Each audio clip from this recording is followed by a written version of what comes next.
Nang makapanganak si Rona, kinuha lahat ni Charlie ang 5 anak niya at walang itinira sa kanya at iniuwi nito sa Maynila habang siya naiwan sa probinsya.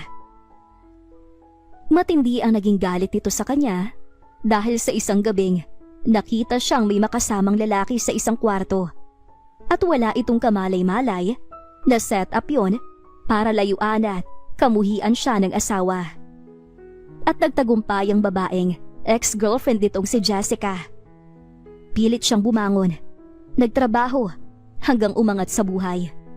Magkaroon ng yaman upang may kapangyarihan siyang labanan si Charlie at kunin ang kanyang mga anak mula rito. Magtagumpay kaya si Rona na makuha ang kanyang mga anak? Minsan, may mga taong dadaan lang sa buhay mo para saktan ka. Pero sa sakit na yon, natutunan mong piliin ang sarili mo.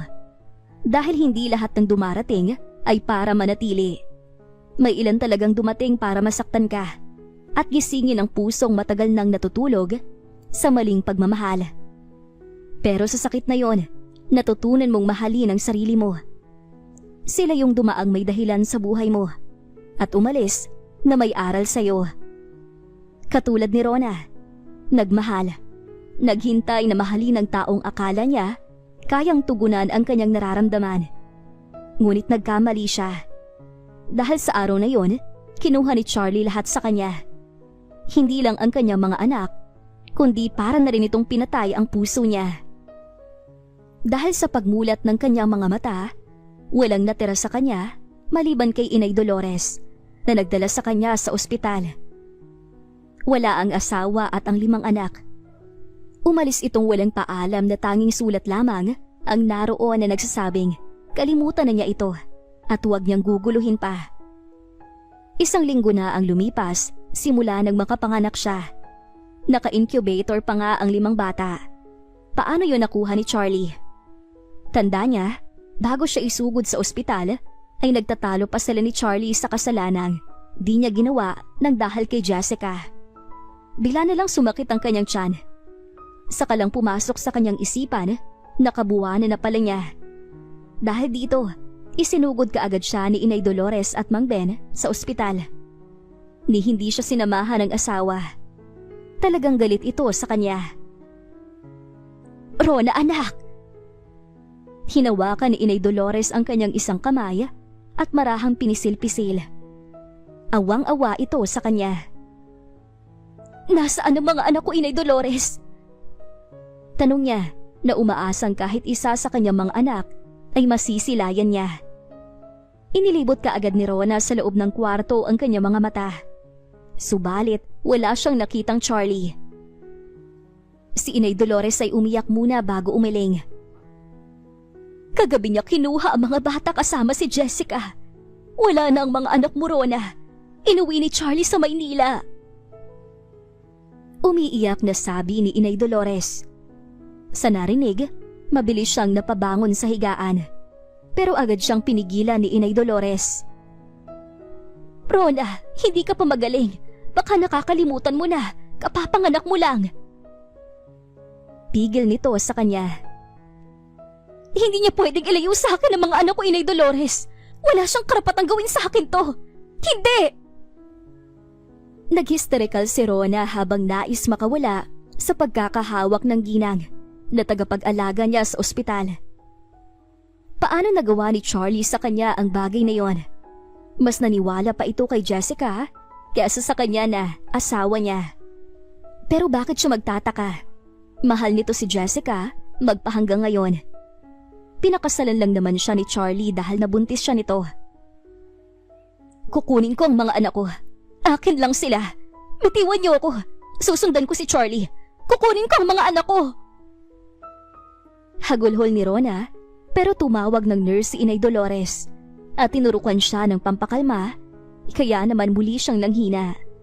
Wala na itong lakas upang magwala pa. Kaya nanatili na lamang na umiiyak ang babae. Kung babalikan niya ang nakaraan, dati pa salang hindi maayos ni Charlie.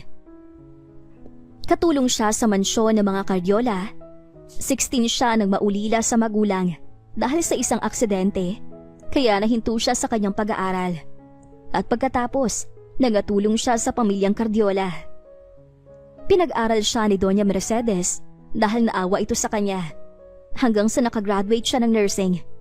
Kapalit nito ay siya na ang naging personal nurse ng abuela ni Charlie nang maratay ito sa higaan. Isang gabi, umuwi si Charlie sa hasyenda na broken-hearted dahil sa kasintahan nitong si Jessica. Nakipag-break daw ang babae. Nagpakalasing si Charlie at pinasok siya sa kanyang silid at may naganap sa kanila. Hindi siya pinilit ng lalaki, kundi kusa niyang pinagkaloob ang sarili dahil mulat sa pulpa naman, mahal niya na ang lalaki. Kahit na di siya nito binibigyan ng pansin. Alam niyang si Jessica ang mahal nito. Wala sana siyang balak na magsumbong kay Lola Mercedes sa ginawa ng apo nito. Pero nagbunga ang isang gabing namagitan sa kanila ni Charlie. Hindi niya iyon nagawang ilihim kay Doña Mercedes dahil lumobo ang kanyang tiyan. Inamin niyang si Charlie ang ama. Sa takot na di pamanahan si Charlie, ay pinakasalan siya nito. Pero nilinaw sa kanya ng lalaki na hanggang doon lang sila. Mag-asawa sa papel. Dahil kahit kailan, di siya nito makukuhang mahalin. Sa kabila ng pagtanggi ni Charlie, wala itong nagawa. Mabuting tao si Doña Mercedes at totoong mahal siya nito, hindi lang bilang tagapag-alaga, kundi itinuring siyang apo ng matanda. Tanging kay Charlie niya lang naramdaman ang pambabaliwala. Dahil sa loob ng 6 na taong pananatili niya sa mansyon, ay para bang hindi siya nito nakikita. 6 hangin siyang dinadaanan lamang nito. Walang ibang minahalang lalaki, kundi si Jessica. Pero tanggap niya yon, kahit na ang sakit. Basta para sa kanya, mahal niya ang lalaki at mag-aantay siyang mahalin ito. Pero ngayong kinuha ni Charlie lahat ng mga anak niya, kalilimutan niyang minahal ang lalaki at kamumuhian ito. Siya ang nagpakahirap dalhin ng 9 na buwan ng kanyang mga anak sa sinapupunan. At halos ikamatay niya ang ipanganak ito, tapos ganun lang kadali para kay Charlie na kunin ang kanyang mga anak. Balang araw, magtutuos sila. Babangon siya, kukunin ang kanyang mga anak. At sa susunod nilang pagkikita, hindi na ang Rona na mahina at mahal na mahal ito ang makakaharap ng lalaki. Isang matapang na Rona.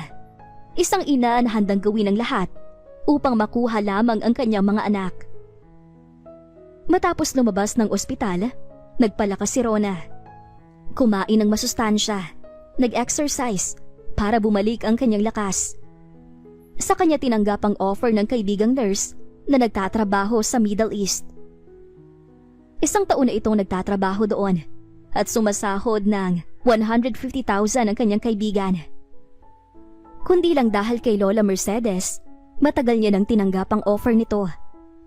Pero ngayong wala na ang matanda, malaya niya nang gawin ang kanyang gusto. 4 na buwan pa lang ang kanyang tiyan sa pagbubuntis nito nang lumisan si Lola. Kaya napakalungkot niya nang mawala ito. Si Lola lamang kasi ang nagmahal sa kanya. Sa last will and testament nito, ay iniwan sa kanya ng matanda ang mansyon at ang pera nito sa bangko. Dahil dito, kinamuhian siyang lalo ni Charlie. Naging unfair daw ang abuela nito. Pero hindi niya kailangan ng pera ng mga Cardiola. Sapat na sa kanya ang edukasyon na ipinamana sa kanya ng matanda. Yun ang kayamanang hindi mawawala sa kanya. Charlie, pagsisisihan mong kinuha mo sa akin ang mga anak ko. Pagbalik ko, kukunin ko sa iyo ang mga anak ko. Pagbabayaran mong kinuha mo sila sa akin. Isinusumpa ko. Galit na bulong ni Rona habang sakay ng eroplano. Pansamantalang kalilimutan niya ang lugar na sinilangan. Kailangan niyang kumayod, magpayaman, para kaya niyang kalabanin ng isang Charlie Cardiola. Lola, nagkamali kayo ng babaeng pinagkatiwalaan niyo. Nakita niyo bang ginawa na mabuti niyong nurse? Ayun, lumipad pa ng Middle East. Iniwan niya ang mga anak niya. Kuyom ang kamao ni Charlie habang kinakausap ang puntod ng kanyang abuela. Inis ang kanyang nararamdaman sa mga sandaling yon para kay Rona. Paano ang isang ina ng 5 bata na gawang iwan ng mga anak? Sinasabi na nga ba niyang matagal na nitong gustong lumaya sa kanya. Naalala pa niya ang sinabi ng kanyang abuela noong nabubuhay pa ito. Apo, mahal na mahal ka ni Rona. Siyang babaeng gusto kong makasama mo habang buhay. Gustong gusto kasi nito ang babae para sa kanya. Pero hindi niya mapaniwalaan ang naging desisyon nito matapos manganak. Ang nais niya lang naman matapos kunin ang mga bata kay Rona ay sundan siya nito sa Maynila. Makipag-ayos sa kanya matapos niyang mahuling may kasamang ibang lalaki sa hotel. Pero sa halip na makipag-ayos sa kanya ay umalis ito. Yun bang tinatawag na pagmamahal ni Rona para sa kanya? Bro, baka naman napagod na sa'yo si Rona kaya umalis. Siya lang naman kasi nagmamahal. Ikaw parang tuod. Walang pakiramdam. Hindi mo siya nakikita. Sumbat sa kanya ng kaibigang si Oliver. Sa kaibigan niya kasi nasabi ang hinaing na mag-isang nagpalaki sa kanyang 5 anak. At aaminin niyang hindi madali. Dumating na sa punto na pinagsisisihan niyang kinuha ang mga ito sa sariling ina. Siguro nga, hindi niya maiparamdam kay Rona ang pagmamahal na deserve nito. Dahil simulat sa pool, si Jessica ang mahal niya. Noong mga panahong nagalaw niya si Rona, di niya matanggap sa sarili na marami siyang pagkukulang sa nobya. Kaya sila nagkahiwalay. Naibunto niya ang galit sa babae. Hindi niya alam kung paano tatanggapin sa buhay niya si Rona. Hindi alam kung papaano iparamdam ang pagmamahal na kailangan nito. Hindi nila kilala ang isa't isa. Hindi niya mahal ang babae. Ni hindi niya matanggap na isa na siyang ama. Sa tuwing iiyak ng sabay-sabay ang 5 sanggol na naghahanap ng pag-aaruga ng isang ina, ay tila parusa ito sa kanya. Nang malamang umalis si Rona, ay nasaktan siya. Parang may bahagi sa pagkatao niya ang nawala. Yung Rona na mahal siya. Yung Rona na nandyan para sa kanya. Iniwan sila ng kanyang mga anak. Sir, dito na ba uli kayo sa hacienda titira kasama ng 5 bata? Masayang salubong sa kanila ni Inay Dolores pagdating nila sa hacienda. Saka palang naibalik sa realidad si Charlie sa kanyang pagbabalik tanaw nang makarating sila sa mansyon at salubungin ang katiwala. Ito ang tumawag sa kanya noon at nagbalitang umalis na si Rona at iniwan ang bahay na ipinamana ng kanyang abuela. Nalaman niya rin na maski ang perang para sa babae ay hindi nito pinakailaman. Anong nais nitong ipamukha sa kanya ng babae? Na hindi nito kailangan ng pera mula sa mga kardyola? Pansamantala lang ho, Inay Dolores. May mga inaasikaso din ako sa Maynila. Tugon niya. Kasalukuyan ng inaasikaso ng 3 yaya ang 5 bata papasok. Katuwang niya si Itay Ben magdala ng bagahe papasok. 5 taon ang lumipas, simula nang umalis siya kasama ang mga anak nang itakas ito mula kay Rona.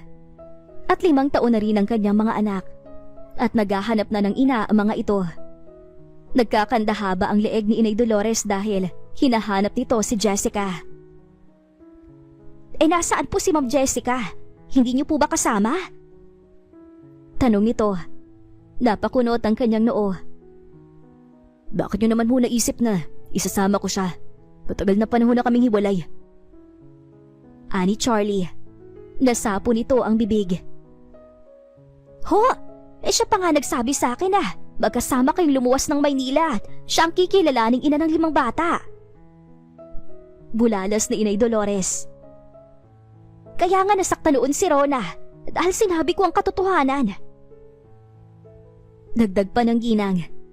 Nasapo ni Charlie ang sentido. Sinabi niyo kay Rona yun, gaanong hindi naman kayo sigurado? Takang tanong ni Charlie. Napatango ito. Pasensya na sir. Kasalanan niyo rin yun dahil itinakas niyo mga bata kay Rona. Iyak siya ng iyak. Sobrang nasaktan siya sa nangyari. Iniisip niyang okay na kayo ni Jessica, kaya hindi na siya naghabol pa. Baka nga may asawa na siya ngayon eh. Sabi nito na ikinakuyom ng kanyang kamao. Subukan niya mag-asawa na kasal kami. Ididemanda ko siya. Galit na saad ni Charlie. Paano sir kung kayo ang idemanda niya ng kidnapping? Tanong ni Inay Dolores. Nananadya ba ito? Anong kidnapping? Anak ko mga batang yan. Napariwara ba sila? Ako nagsakripisyo sa ginawa ko. 5 taon ako nagdusa na wala si Rona. Siya pa bang magdedemanda sa akin? Galit na sabi ni Charlie. Bumuntong hininga si Inay Dolores. Sa bagay, di naman niya magagawa yon. Nga pala, buti at naligaw kayo rito, sir.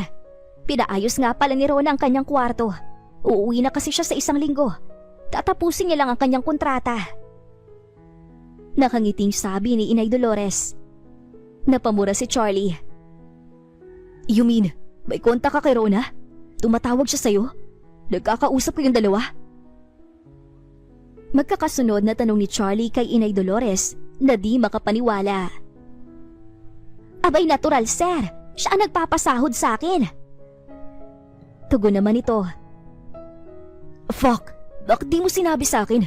Bakit wala kang ikinikwento kapag tumatawag ako dito? Nagsusuplado niyang tanong. Totoong uminit ang ulo niya. Sir, nagtanong po ba kayo sa akin? Nga po pala, ihahanda ko ng tanghalian ninyo at aasikasuhin ko pa po ang kwarto ni Rona. Ang sabi nito, sabay talikod. Halatang umiiwas. Wait! Sigaw niya dahil may itatanong pa siya sa katiwala. Pero di na siya nilingon ito. Napahila mo siya. Habang iniisip, kung pauwi na ito, di mas makakabuti kung mananatili na muna sila rito ng mga bata. Magtutuos sila ni Rona. Hihintayin niya itong makabalik galing Middle East. Wow! Ang ganda niya po! Sino po siya, Inay Dolores? Magalang na tanong ni Queenie, pangatlo sa kwentoplets. Naligaw lamang ito sa kwartong nililinis ng ginang. Nakatingala si Queenie sa portrait ni Rona na nakadikit sa pader.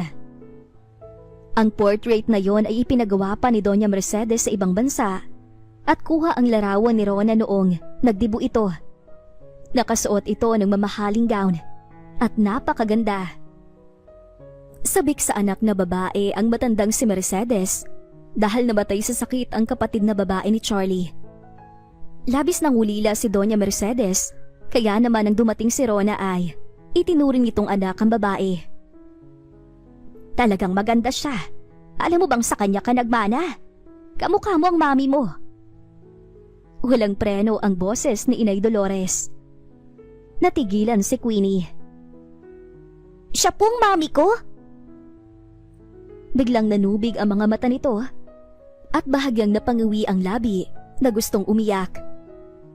Natigilan naman si Inay Dolores sa paglilinis nang may ma-realize. Tila wala palang alam ang bata kung sino ang ina nito. Kung ganon, walang sinasabi si Charlie. Pero bakit? Kung ganon, hindi pa sinasabi ng daddy ninyo kung sino ang mami niyo? Nagtataka niyang tanong sa bata. Malungkot na umiling si Queenie. Nasaan po siya, Inay Dolores? Nasaan po ang mami ko? Tuluyan nang umiyak ang bata na labis na nangungulila sa ina. Shh! Huwag ka na umiyak! Ay naku, ba't kasi ang daldal ko? Mabilis na tinampal ni Inay Dolores ang kanyang bibig. Sino bang hindi mag-aakalang hindi man lang sinabi ni Charlie kung sino ang ina ng 5 bata? Ayan tuloy, wala itong kamalay-malay na ang babaeng nasa portrait ay siyang ina nito. Madaling pinatahan ni Inay Dolores sa Queenie na binola-bola muna bago sinabing uuwi na ang ina nito galing sa ibang bansa. At naroon ito dahil nagtatrabaho. Kung ganun, makikita at mayayakap ko na po si Mami, Inay Dolores. May munting tuwa sa boses ni Queenie. Oo naman, Queenie. Pero hindi ganun kadaling magiging maayos ang lahat. Alam mo kasi, ang daddy mo at ang mami mo ay hiwalay na. Hirap na paliwanag ni Inay Dolores. Hiwalay? Ano pong ibig niyong sabihin? Naguguluhan ng bata. Nag-isip naman si Inay Dolores kung papaano ipaliliwanag sa bata ang paghihiwalay ng mag-asawa. Maya-maya ay kumuha ito ng isang maruming basahan at isang malinis na basahan bilang sample niya. Kasi Queenie, ganito yon. Halimbawa, itong maruming basahan ay ang daddy mo. Paliwanag niya sa bata, kaya napakunot noo ito. At itong malinis na basahan naman ay ang mami mo. Pagpapatuloy ni Inay Dolores. Nakaawang na ngayon ang labi ni Queenie habang naguguluhan. Pagkatapos, pagsasamahin natin itong dalawa. Sa tingin mo anong mangyayari? Tanong ni Inay Dolores sa bata. Nag-isip naman ito. Di pareho po sila magiging madumi po. Inosenteng sagot ng bata, pero di pa rin maunawaan kung bakit madumi ang daddy niya. Very good, Queenie. Kaya hindi pwede magsama ang malinis ang budhi at maduming budhi. Paliwanag ni Inay Dolores sa bata. You mean, bad po ang daddy ko? Naguguluhang tanong ni Queenie. Parang gano'n na nga, pero iisang malinaw. Magkahiwalay silang dalawa. Hindi sila pwedeng magsama, okay? What if naging good na po si daddy ko? Pwede na ba silang magsama ni mami? Inosenteng tanong ng bata. Umuo na lamang si Inay Dolores, kesa naman humaba pa ang usapan nilang dalawa. Nasaan na ba kasi ang yaya nito at hinahayaang pakalat-kalat sa mansyon? Minabuting ihatid na lamang ang bata sa kwarto ng mga ito. Napalingon pa siya sa dalawang basahan at ginawa niyang sample sa among lalaki at napailing. Nang maihatid ni Inay Dolores si Queenie sa silid nito, ay bumalik naman siya sa kwarto ni Rona upang tapusin ang paglilinis. Si Queenie naman ay ibinalita sa 4 pang kapatid na si Nerine, Evan, Arden at Freya ang sinabi ni Inay Dolores tungkol sa mami nila. Di makapaniwala ang 4 nang malaman na makikita na ng mga ito ang kanilang ina na inilihim ng kanilang daddy. Kung ganon, nasan si mami? Tanong ni Evan. Shh! Secret natin kay daddy na alam natin kung nasaan. Sumunod kayo sa akin. Utos ni Queenie. Nagkatingin na naman ang 4. Bagaman naguguluhan, ay sumunod na lamang sa kanilang kapatid na si Queenie. Nauna itong lumabas sa kwarto na mabagal ang bawat hakbang upang hindi marinig ng yaya nila na abala sa pagsa-cellphone. Ang isa naman ay nagbabasa ng pocketbook at ang isang yaya nila ay nakatutok ang mga mata sa malaking screen ng TV. At dahil malakas ang sound sa kwarto, walang nakarinig sa pagbukas nila ng pinto at dahan-dahang paglabas. Tinungo nila ang kwarto ng inang nililinis ni Inay Dolores. Dito lang kayo, titingnan ko si Inay Dolores kung nasa room pa ni mami. Bulong ni Queenie sa 4. Mahinang-mahina ang boses na tanging silang 5 lamang ang makakarinig. Pa-slow motion ito ang lakad patungo sa kwarto ni Rona at sumilip kung naroon pa si Inay Dolores. Nang pihitin ng seradora at malamang nakabukas, ay kailapad agad ng ngiti nito. Tahimik ang 4 na nakaabang lamang. Tapos na noon si Inay Dolores maglinis ng kwarto, kaya nasa likod bahay na ang ginang at nilalabhan ang mga ginamit na pamunas kanina. Agad pumasok sa kwarto ang 5 nang masigurong wala na ang tagalinis. Rin, Arden, Freya at Evan, siya ang mami natin. Pagpapakilala ni Queenie sa portrait na nakadikit sa pader. Nakatingala ang lahat ng bata at nagniningning ang mga mata. Wow! Puno ng paghangang sabi ni Arden at Evan. Wait, nasan po siya? Bakit di siya napapakita sa atin? Galit ba siya? Masama ang loob at tila maiiyak na si Freya. Oo nga naman, bakit simula nung baby tayo wala siya? Kung siya talagang mami natin, dapat kasama natin siya. Sumigunda si Rain. Kasi naging bad si daddy kay mami, sabi ni Inay Dolores, kaya lumayo siya. Pero kailangan natin gumawa ng way para magkabati sila ni daddy. Basta malapit na, uuwi na si mami dito, okay? Paliwanag ni Queenie. Tila isa itong leader ng grupo at ang 4 naman ay tumango. Bagamat hirap unawain ng 4 ang sinabi ng kapatid nilang si Queenie, maraming tanong ang mga ito na ang mami lamang nila ang tanging makakasagot at ang dapat nilang gawin ay mag-intay sa pagdating ng kanilang ina. Habang nasa bakasyon sa hacienda sina Charlie, ay si Oliver na muna ang bahala sa office. Business partner niya ang kaibigan at maaasahan naman ito pagdating sa trabaho. Since pareho na silang ulila, ay maaga silang natuto sa buhay. Nang mamatay ang kanyang ama, ay sobrang dinamdam ng kanyang ina. Nagkasakit ito at nawala rin sa kanya. Naiwan siyang matatag para sa kanyang abuela. Papa Oliver! Nasa may gate pa lang ang kaibigan, ay masaya nang naghahabulan ang kanyang mga anak upang salubungin ang kanyang kaibigan. Niyakap at hinalikan naman ng bagong dating ang 5 inaanak at isa-isang inabot ang pasalubong sa mga bata. Nagtatalo naman ang mga ito na appreciate ang pasalubong ng kanilang Papa Oliver. Saka nagpaalam ang 5 upang maglaro. Nakasunod naman ang 3 yaya ng mga batang naghahabulan. Guess what? Masayang baling ni Oliver kay Charlie na matamang pinanonood ang mga anak. Inakbayan naman ni Charlie ang kaibigan at iginiya sa bench na nasa gilid ng pool. Sa maliit na mesa ay may nakahandang 2 basong alak para sa kanilang 2. Inabot kaagad iyon ni Charlie kay Oliver. Sabihin mo na. Udyok niya kay Oliver sa gusto nitong sabihin sa kanya kanina pa.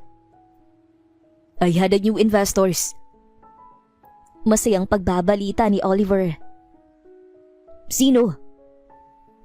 Sumimsim ng alak si Charlie matapos magtanong. Bigla siyang na-curious. I haven't met him yet, bro. Only his friends signed the contract. Paliwanag ni Oliver at sumimsim din ng alak. Nag-abot ito sa kanya ng folder upang ibida ang bagong investor. Pangalan kaagad ang kanyang tiningnan. Kevin Javier? Sambit niya na tila pamilyar sa kanya. Di niya lang maalala kung saan na-meet ang lalaki. Ilang taon na ang nakakalipas. Saka bro, may mga kailangan pala akong papirmahan sa'yo. Kaya kita sinadya rito. Here. Nag-abot ito sa kanya ng ilang mga dokumento. Nasabi niya na kay Oliver na hihintayin niyang makauwi si Rona dahil nasasabik ang kanyang mga anak sa ina. At nais niyang makilala na ng mga ito si Rona. Naisip niyang ito na ang tamang panahon para makita ng mga bata ang kanilang ina. Sumang-ayon naman si Oliver at sinabing karapatan ng mga bata na makasama si Rona na ipinagkait niya ng mahabang panahon. At habang nalalapit ang araw sa pagbabalik ni Rona, nararamdaman niya sa sarili ang pagkasabik sa babaeng minahal siya noon ng sobra. Natitiyak niya sa kanyang sarili na magpahanggang ngayon, mahal pa rin siya nito. Matapos pirmahan ang inabot sa kanyang mga dokumento, ay itinabi iyon ni Oliver. Babalik din agad ito sa Maynila, pero sa ngayon, susulitin muna ng 2 magkwentuhan. Samantala, dumating na ang araw ng pinakainaantay na pagbabalik ni Rona sa Pinas. Si Kevin na rin ang sumundo sa kanya sa airport. Mahigpit siyang niyakap ng kaibigan. College friends sila na nagkita sa Middle East, pero mas nauna ito sa kanyang umuwi ng 2 taon. Kaya si Kevin ang nag-aasikaso ng mga nais niya rito sa Pinas, katulad na lang ng pagbili niya ng bahay kung saan balak itira ang kanyang mga anak. I miss you, dear friend. Mahigpit siyang niyakap ni Kevin, ang binabain niyang kaibigan. Hindi naman halata dahil lalaki itong manamit, di naglalagay ng makeup at kung ano-ano pa. Tanging sila lang ni Divina ang nakakaalam na babaeng puso ito maliban sa kanya. Si Divina, ang isa pang best friend niya na naiwan sa Middle East at nag-renew ng contract for 2 years. So may bubuin pa itong 1 taon para sa muli ay magsama-sama silang muli. Kung maaalala niya noong college, di talaga sila nagkakahiwalay na 3. Ang mga ito lang ang naging matibay niyang sandalan kapag nalulungkot siya sa pinagdadaanan dahil kay Charlie. Pero ngayon, nasisiguro niya na hindi na siya masasaktan pa dahil ibinaon niya na sa limot ang damdamin niya sa loob ng 5 taon sa ibang bansa. Pero hindi na nga ba? Kumusta ang biyahe? Tanong ni Kevin habang inilalagay nito ang travel bag sa compartment ng kotse. Okay naman. Excited na ako, Kevin. Sa wakas, makikita ko na rin ang mga anak ko. Emotional si Rona. Napakatagal ng panahong inantay niya na makita ang kanyang mga anak. Don't worry, sasamahan kita, friendship. Gusto ko rin kasi makita ang mga anak mo.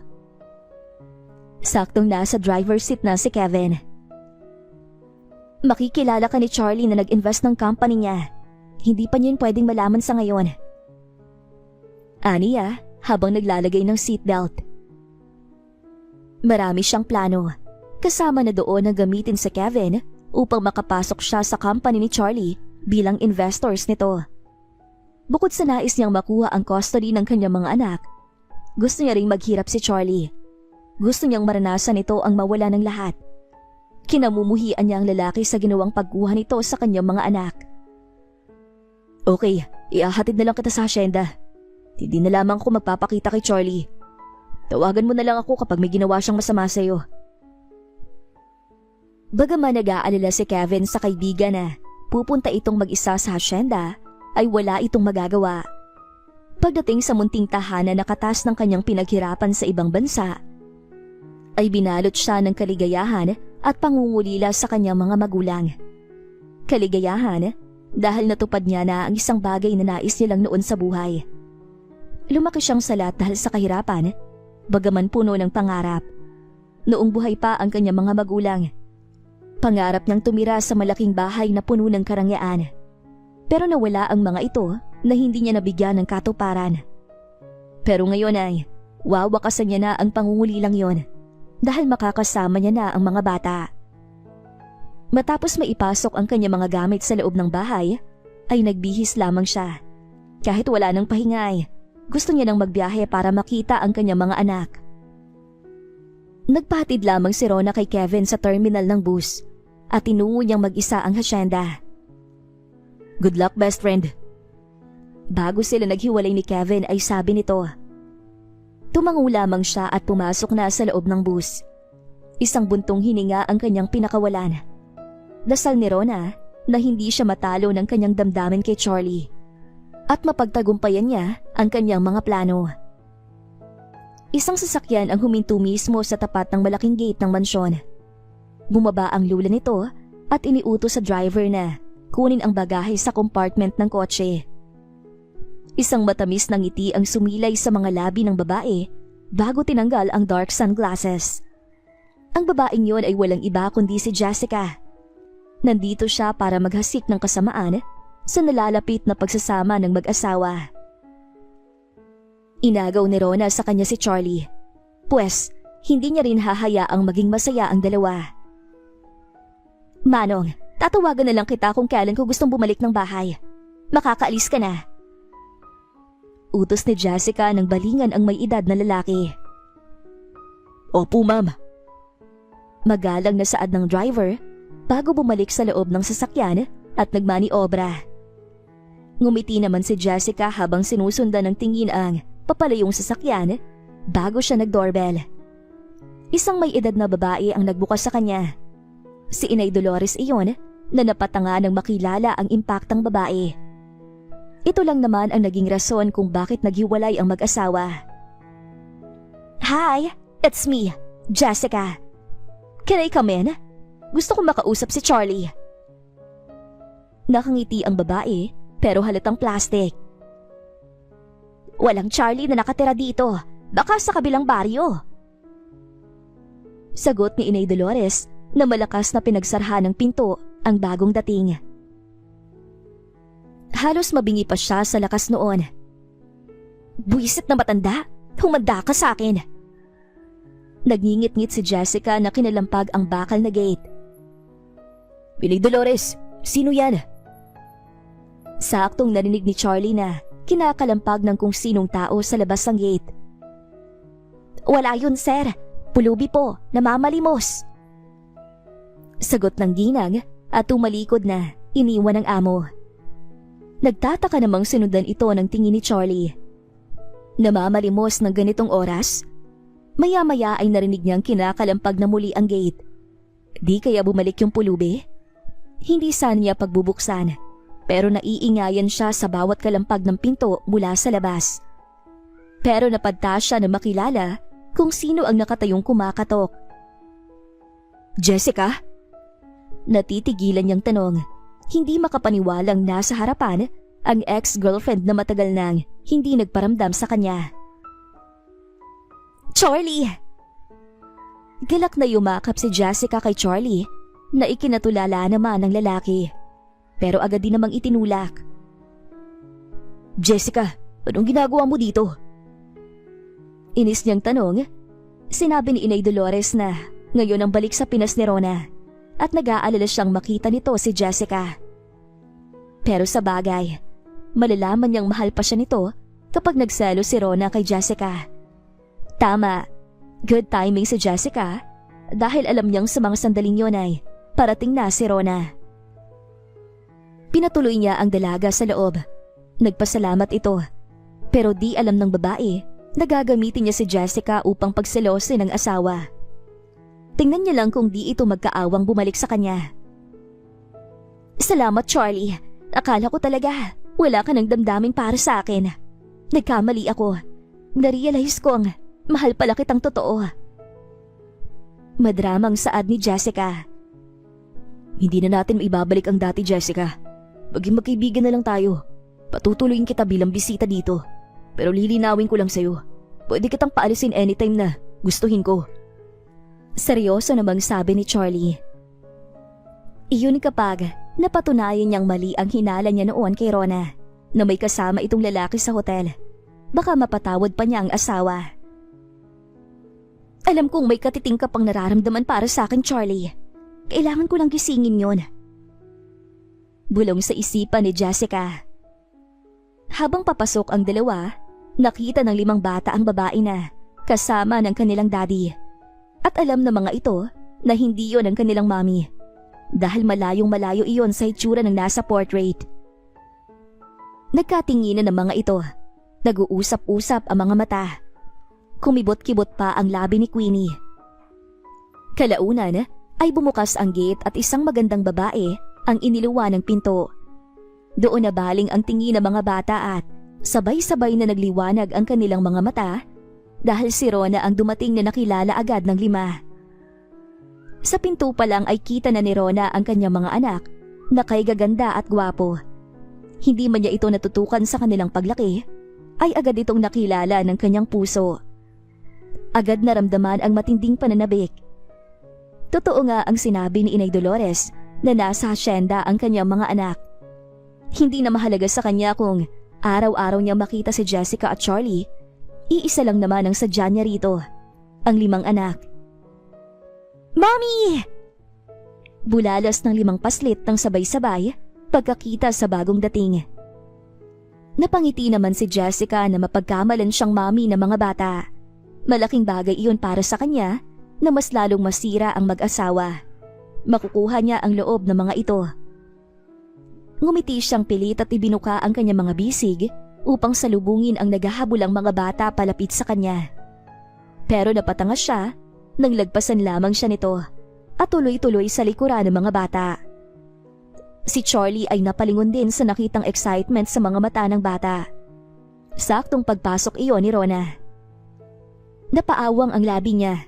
Paano nakilala ng kanyang mga anak ang mami nito? Mommy! Nang yakapin ni Rona ang kanyang mga anak, ay pumalahaw ang mga ito ng iyak. Mga anak, sorry sa mahabang panahon na wala ako at hindi niyo nakasama. Pangako, simula ngayon, hindi na tayo magkakahiwalay. Mahal na mahal ko kayo. Sorry mga anak. Umiiyak si Rona na di alam kung sino ang unang yayakapin at hahalikan sa 5. Nag-iiyakan ang kanyang mga anak habang lahat ay niyiyakap siya. Nang makita ni Inay Dolores si Rona na dumating, ay napatakbo rin ito palabas at sinalubong si Rona. Katulad ng mga bata, ay umiiyak din ito sa pangungulila. Itinuring na din kasi itong anak ng ginang at ina na rin siya nito kung ituring. Mami, hindi ka na po aalis ulit? Hindi niyo na po kami iiwan, di ba?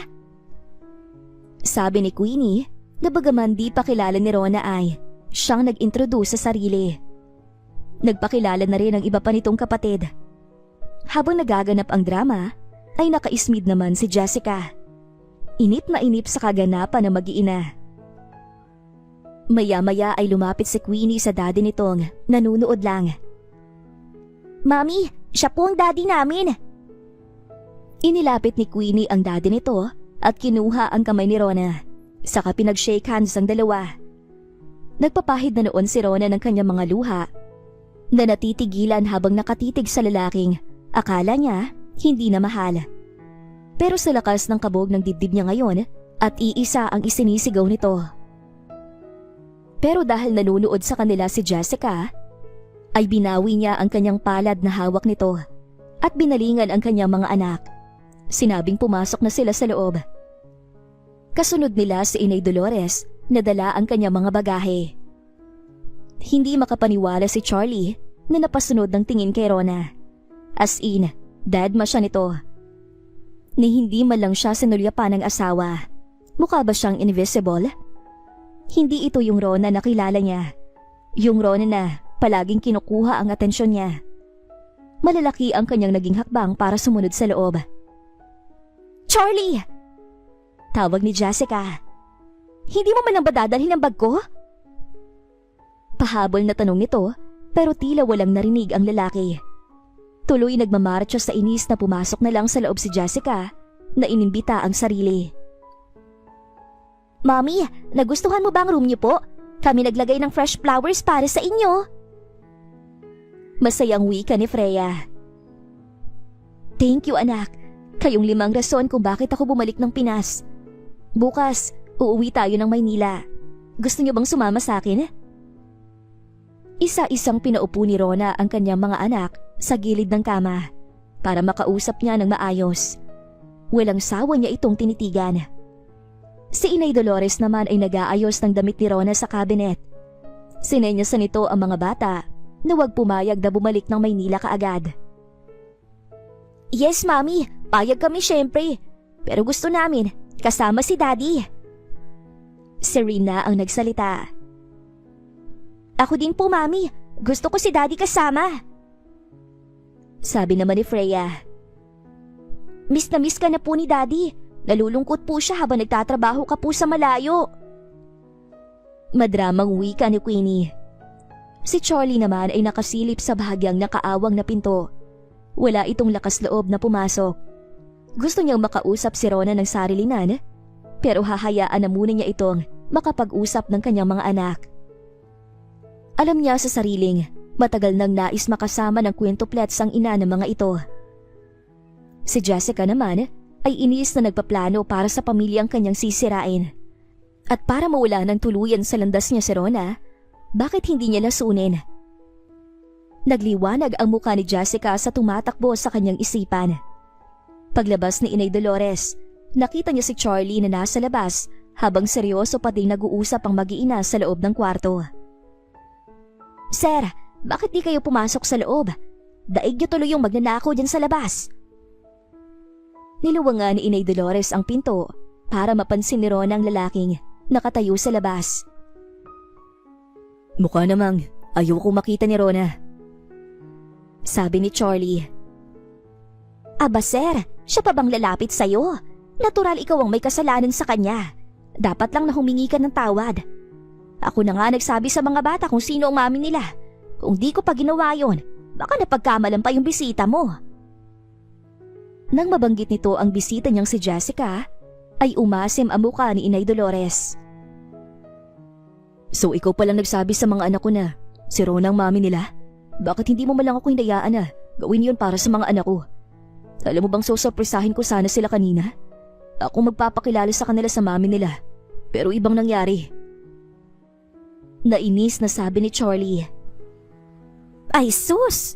Sir, ba't kasi mas mataas pa sa ihi niyo yung pride niyo? Nasa ibang panahon na po tayo. Hindi na panahon ng kupong-kupong. Nakita mo ba si Rona? Napakaganda. Tingin ko, di ka na mahal. Di ka na nga sinusulyapan eh. Pangaasar ni Inay Dolores. Kanina pa talaga siya napipika rito. Oo na, papasok na ako sa loob. Pwede bang umalis ka na? Ipagluto mo si Rona ng paborito niya. Dalhin mo sa kwarto ko. Doon kami kakain ng sabay. Masungit niyang mando sa ginang.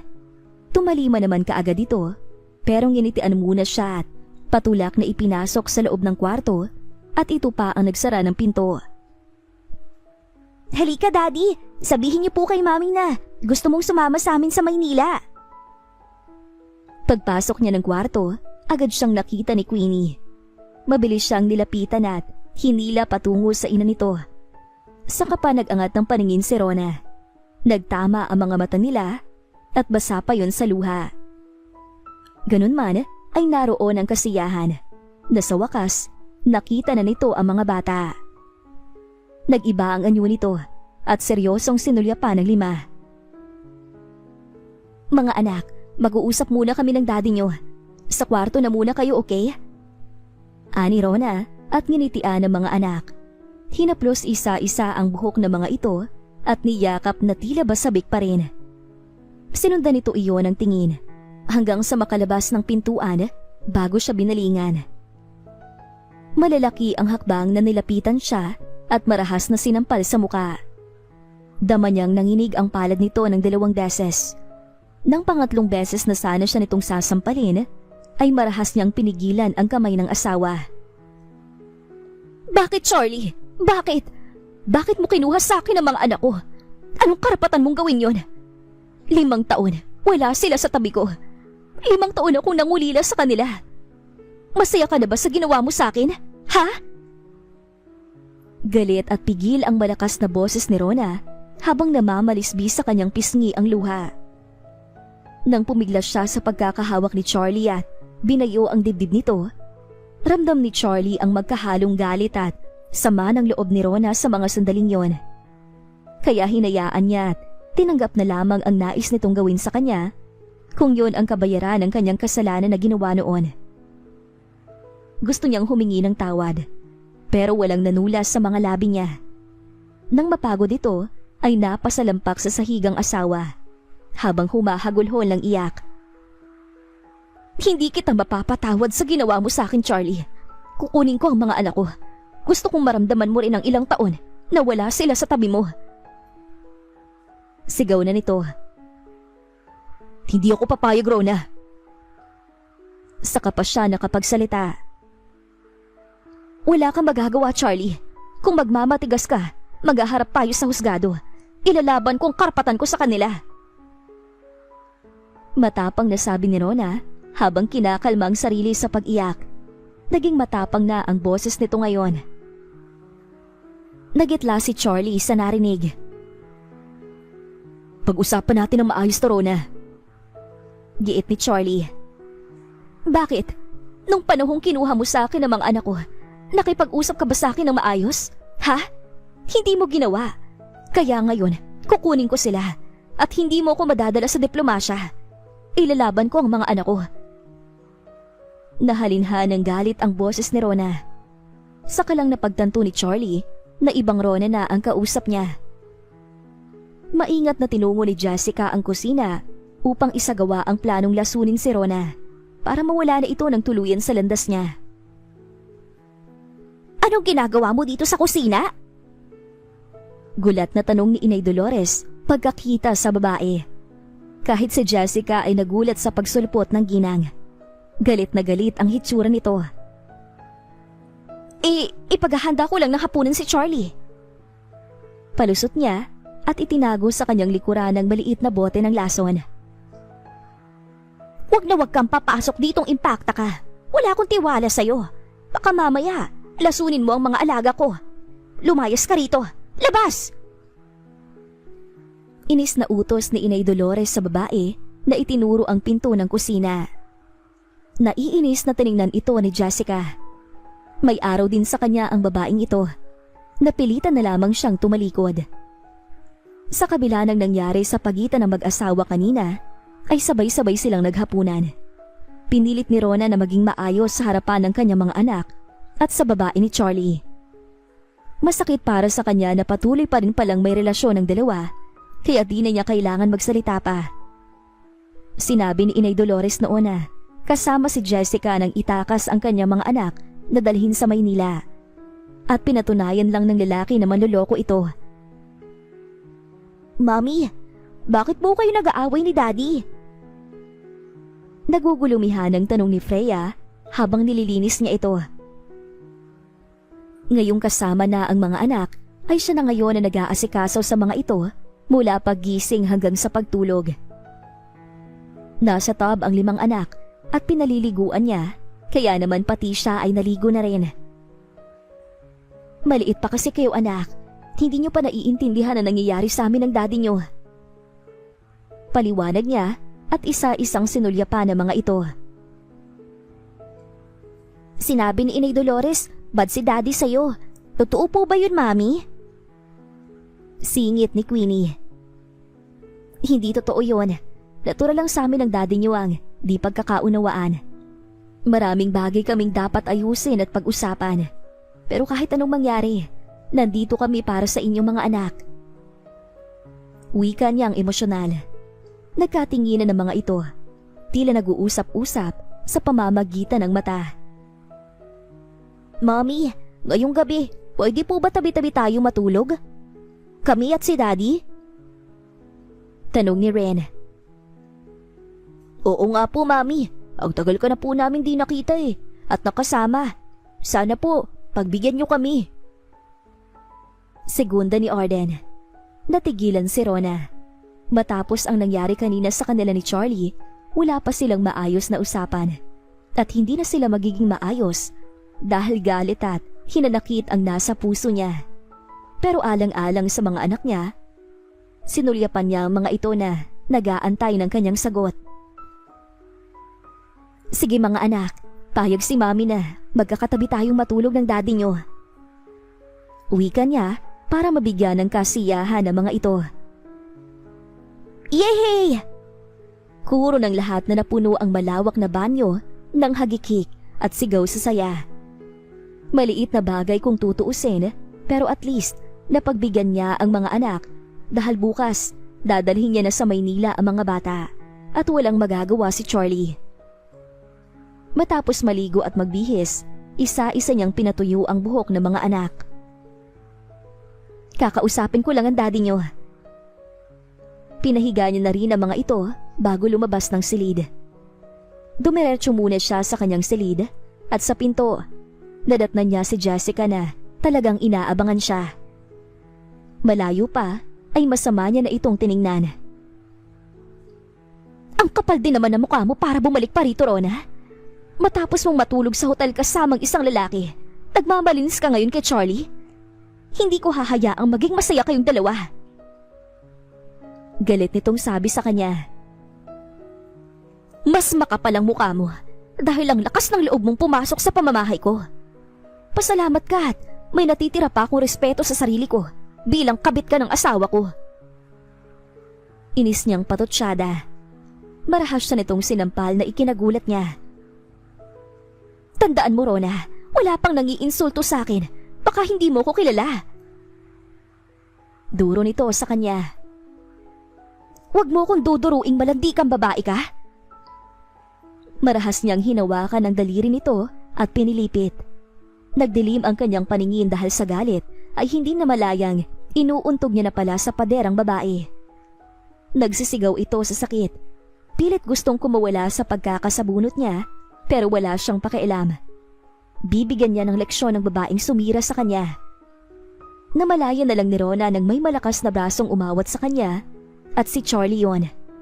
Duguan na pala ang babae at nawala na ito ng malay na ngayon ay buhat-buhat na ito ni Charlie. Mas lalo siyang nagngit-ngit sa galit. Kinakampihan pa ba nito ang babae? Sa bagay, mahal ito ni Charlie. Hays! Nakakainis talagang babaeng yon. Ba't kasi dumating pa siya rito? Narinig niyang sabi ni Inay Dolores na siyang nakaalalay sa kanya. Tawagin mo si Nayaya. Ipahanda ang mga gamit ng bata. Bukas na bukas, aalis agad kami pabalik ng Maynila. Utos niya kay Inay Dolores. Nalungkot ito. Halos kadarating nyo lang naman. Yung Jessica na yun ang palayasin mo rito. Utos nito sa kanya. Inay, ayaw ko nang makita pa si Charlie.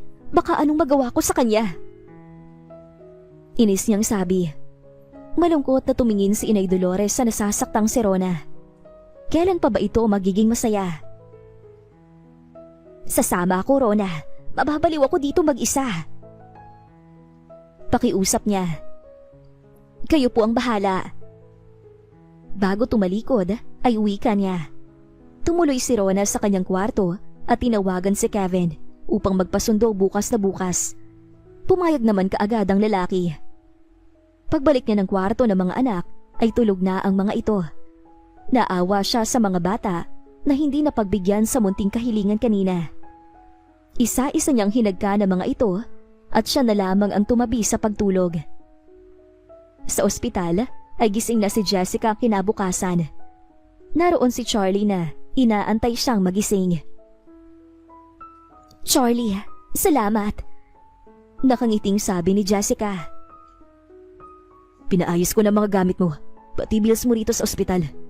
Umalis ka na sa mansyon. Dahil sa'yo, mas lalong nagulong pamilya ko. Seryosong wika ni Charlie. Nasa loob ng kwartong yon ang gamit ni Jessica. Kinuha iyon ng lalaki kanina. Charlie, mahal kita. Bakit ba mas kinakampihan mo babaeng yun kesa sa akin? Manloloko siya. Nakalimutan mo na bang ginawa niya sa'yo?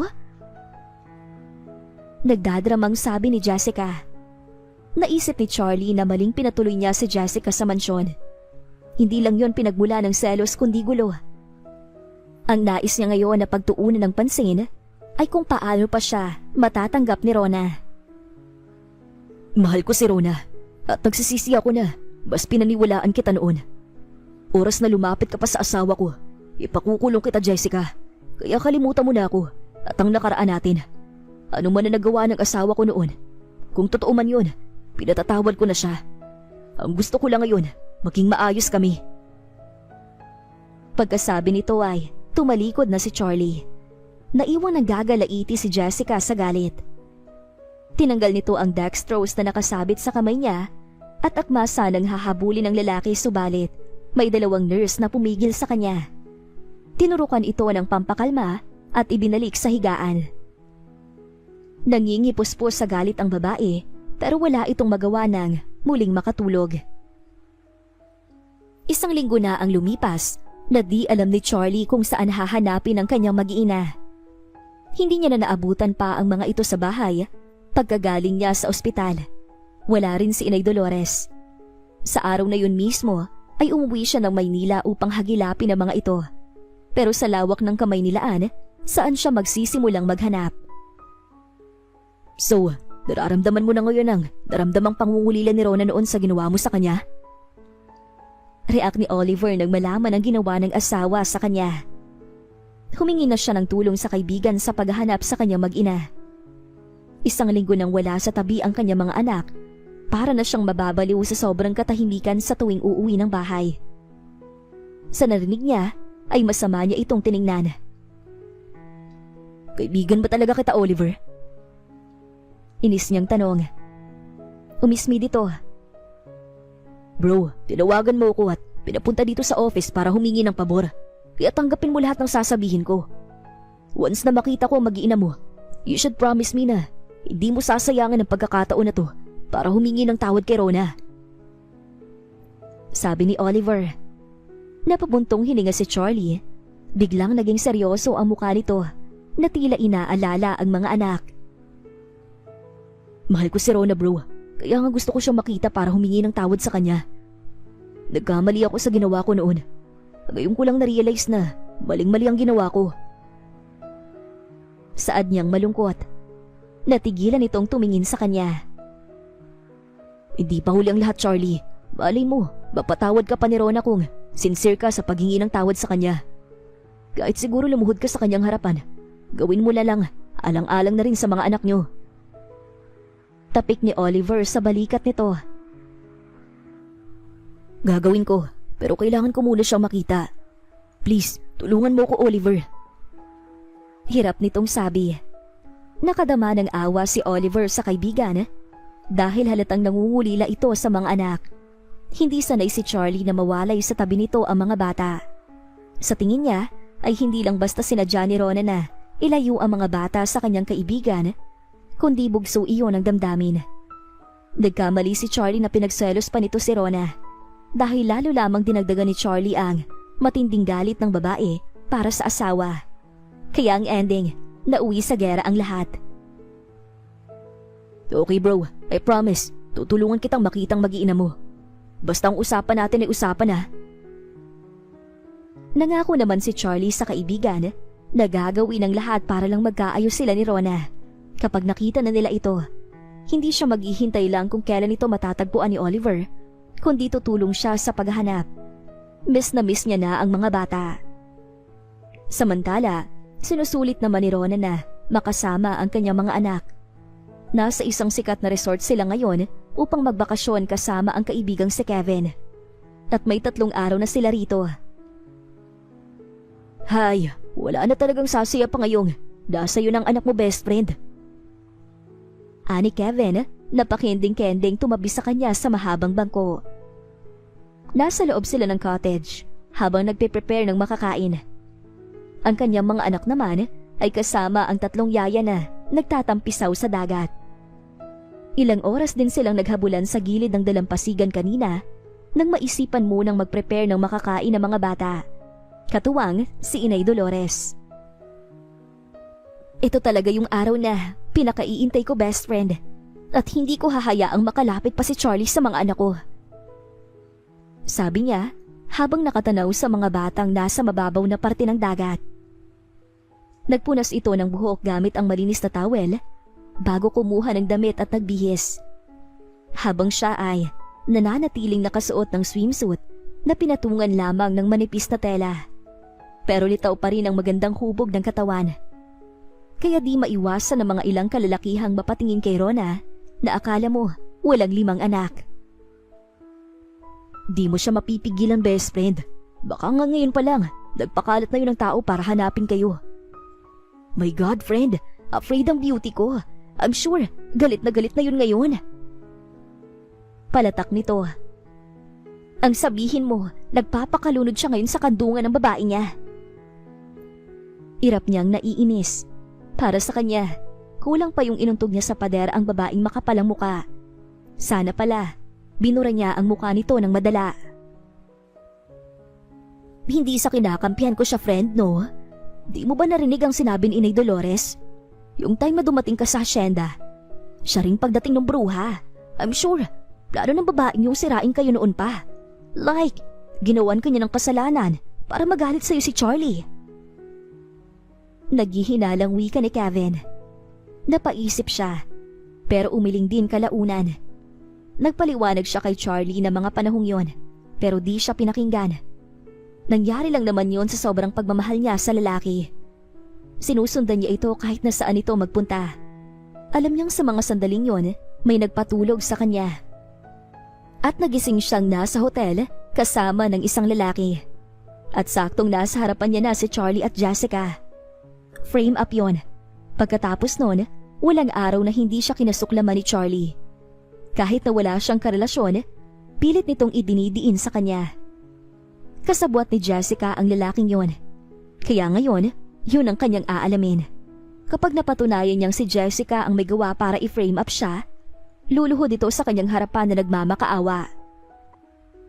Pagbalik na mag-iina sa Maynila, inasikaso na kaagad ni Rona ang pag-aaral ng kanyang mga anak. Sakto at malapit lamang ang bahay na bili niya sa school.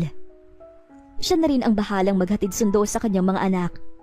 Sa ngayon, wala pa siyang planong bumalik sa trabaho, kundi nais niya munang pagtuon ng pansin ng kwentoplets na nawalay sa kanya ng 5 taon. At lilinisin na muna niya ang pangalan na sinira ni Jessica sa mga mata ni Charlie. Sure ka, friendship? Itong lalaking nakasama ko sa hotel? Titig na titig siya sa isang larawang iniabot ni Kevin sa kanya. 100%. Yes, dear friend. Ang gwapo, no? Kaya pala mamatay-matay sa selo si Charlie, may loves mo. dahil ang yaminis niya. Siguro, doon pa man, mahal ka na ng asawa mo, nagpapakipot lang. Alam mo yun? Nagkibit balikat ito na kinindatan siya na wari bang sinasabi na hulaan niya ang laman ng isipan nito. Huwag na nating pag-usapan yung Herodes na yon. Alamin mo kung saan ko makikita ang lalaking to. Utos niya sa kaibigan. Ikaw nakakadalawang utos ka na sa akin. Walang bayad to. Nagtataray nitong sabi na pinamiwangan siya. Alangan naman ako pang gumawa niyan. Isipin mo, may 5 akong anak na nakabuntot sa akin pag umaalis. Paano ko makakagalaw, aber?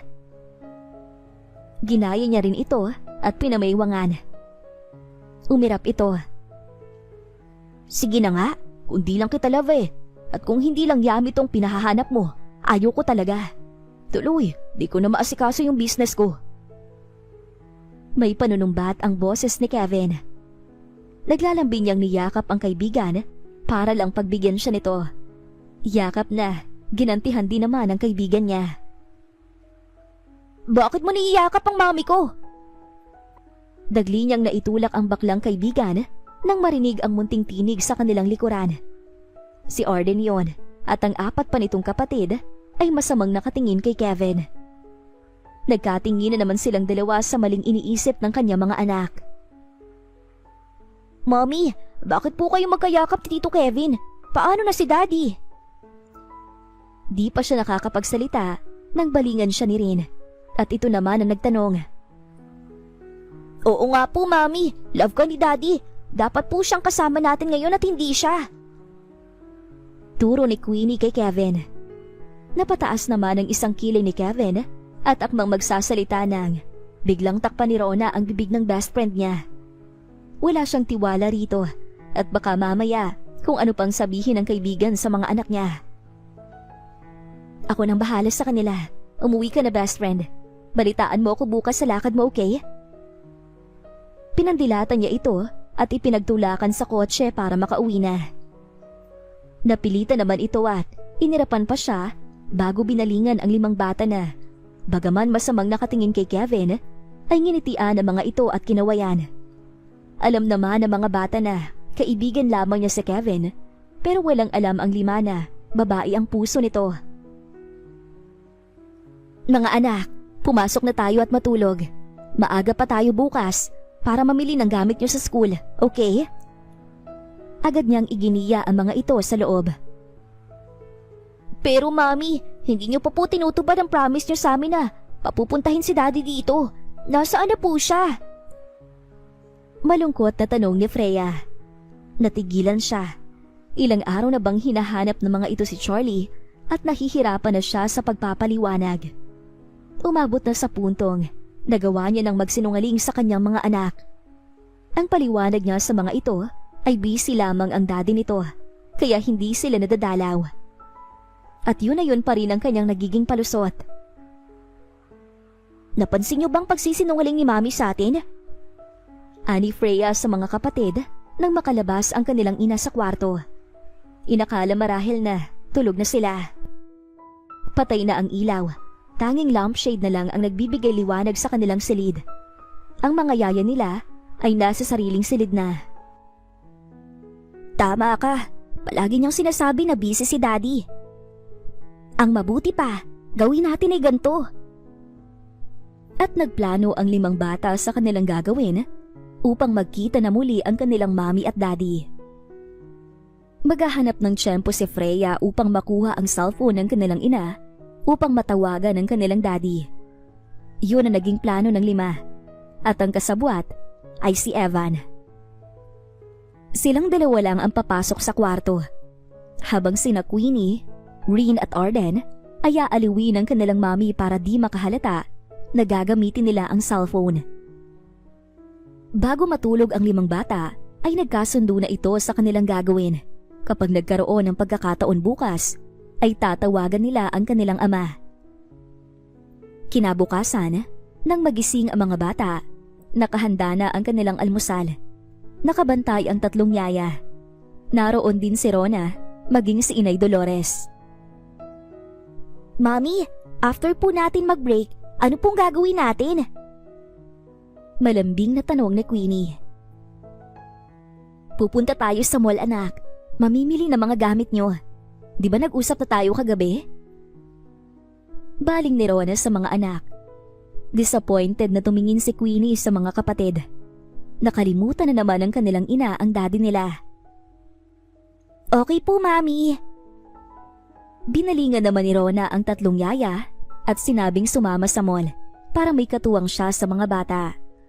Umoo naman ang mga ito at nag-prepare na sila pagkatapos makapag-almusal. Sa araw na yon ay di nagkaroon ng pagkakataon ang 5 bata na makasalisi sa kanilang ina na makuha ang cellphone nito. Dahil pagkagaling sa mall, pinagpahinga sila sa kwarto. Sobrang nalulungkot ang mga bata na lumilipas sa mga araw na hindi nila nakakasama ang kanilang ama. Akala nila sa pagdating ng ina ay magiging buo silang pamilya at masaya, pero hindi naman pala. Dumating nga ang ina nila, pero kapalit naman ito ang kanilang ama na hindi nila makakasama.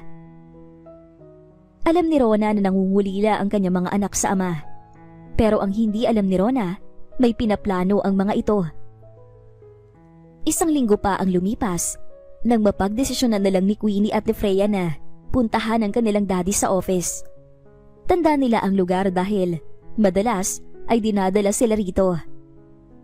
Habang inaaliw ng 3 bata ang kanilang yaya, ay pumuslit ng alis sina Freya at Queenie upang tunguhin sa office nito ang kanilang ama. Mamang driver, pwede niyo po ba kaming ihatid sa daddy namin? Ang pangalan po niya ay Charlie Cardiola, CEO ng malaking company. Kausap ni Queenie sa mamang driver ng taxi na kanilang pinara. Pinagsalit-salita naman tingnan ng driver ang 2 bata. Saan ba kasi ang mami niyo? Bakit hinayaan kayong umalis na walang kasama? Sabi naman ng driver, pero pinayagan pa rin ito ang 2 bata na sumakay sa taxi. Busy po kasi ang mami namin eh. Agad na tugon ni Queenie. Siya, sige. Sasabihin niyo sa akin ang address ha, at hindi ko yun alam. Natutuwa ang driver sa 2 cute at matalinong bata. Nag-appear naman sina Queenie at Freya dahil success ang ginawa nila. Silang magkapatid ang magdadala sa kanilang ama sa mami nila na tiyak na ikitutuwa nito. Sa araw na yon, tinawagan si Rona ni Kevin at sinabing kaharap na nito ang taong hinahanap niya na nakasama sa hotel noon. Walang sinayang na sandali si Rona at mabilis na tinungo ang kaibigan, kaya walang kamalay-malay ang babae na pumuslit ang 2 anak na si Freya at Queenie. Ikaw ang lalaking yun? Sino ka? At anong intensyon mong dalhin ako sa hotel? Ha? Marahas na sampal ang pinakawala ni Rona sa lalaking ito, pero mabilis siyang pinigilan ni Kevin. Best friend, ano ba? Baka magasgasan ang muka. Saway ni Kevin na pigil siya sa kamay, pero gigil na gigil pa rin siyang sampalin nito. Tahimik lamang ang lalaking, tila nagsisisi naman sa kanyang ginawa. Magsalita ka. Sino ang nag-utos sa'yo na patulugin ako at dalhin sa hotel? Sino? Gigil na tanong ni Rona. Kundi lang siya pigil ni Kevin, baka lumipad na muli ang palad niya sa mukha ng lalaking ito. Si Jessica nag-utos sa akin. Kailangan ko ng pera sa mga panahong yun. Kahit ang pag-amin kong ito, ikapapahama ko, tatanggapin ko. Huwag mo lang akong ipakulong.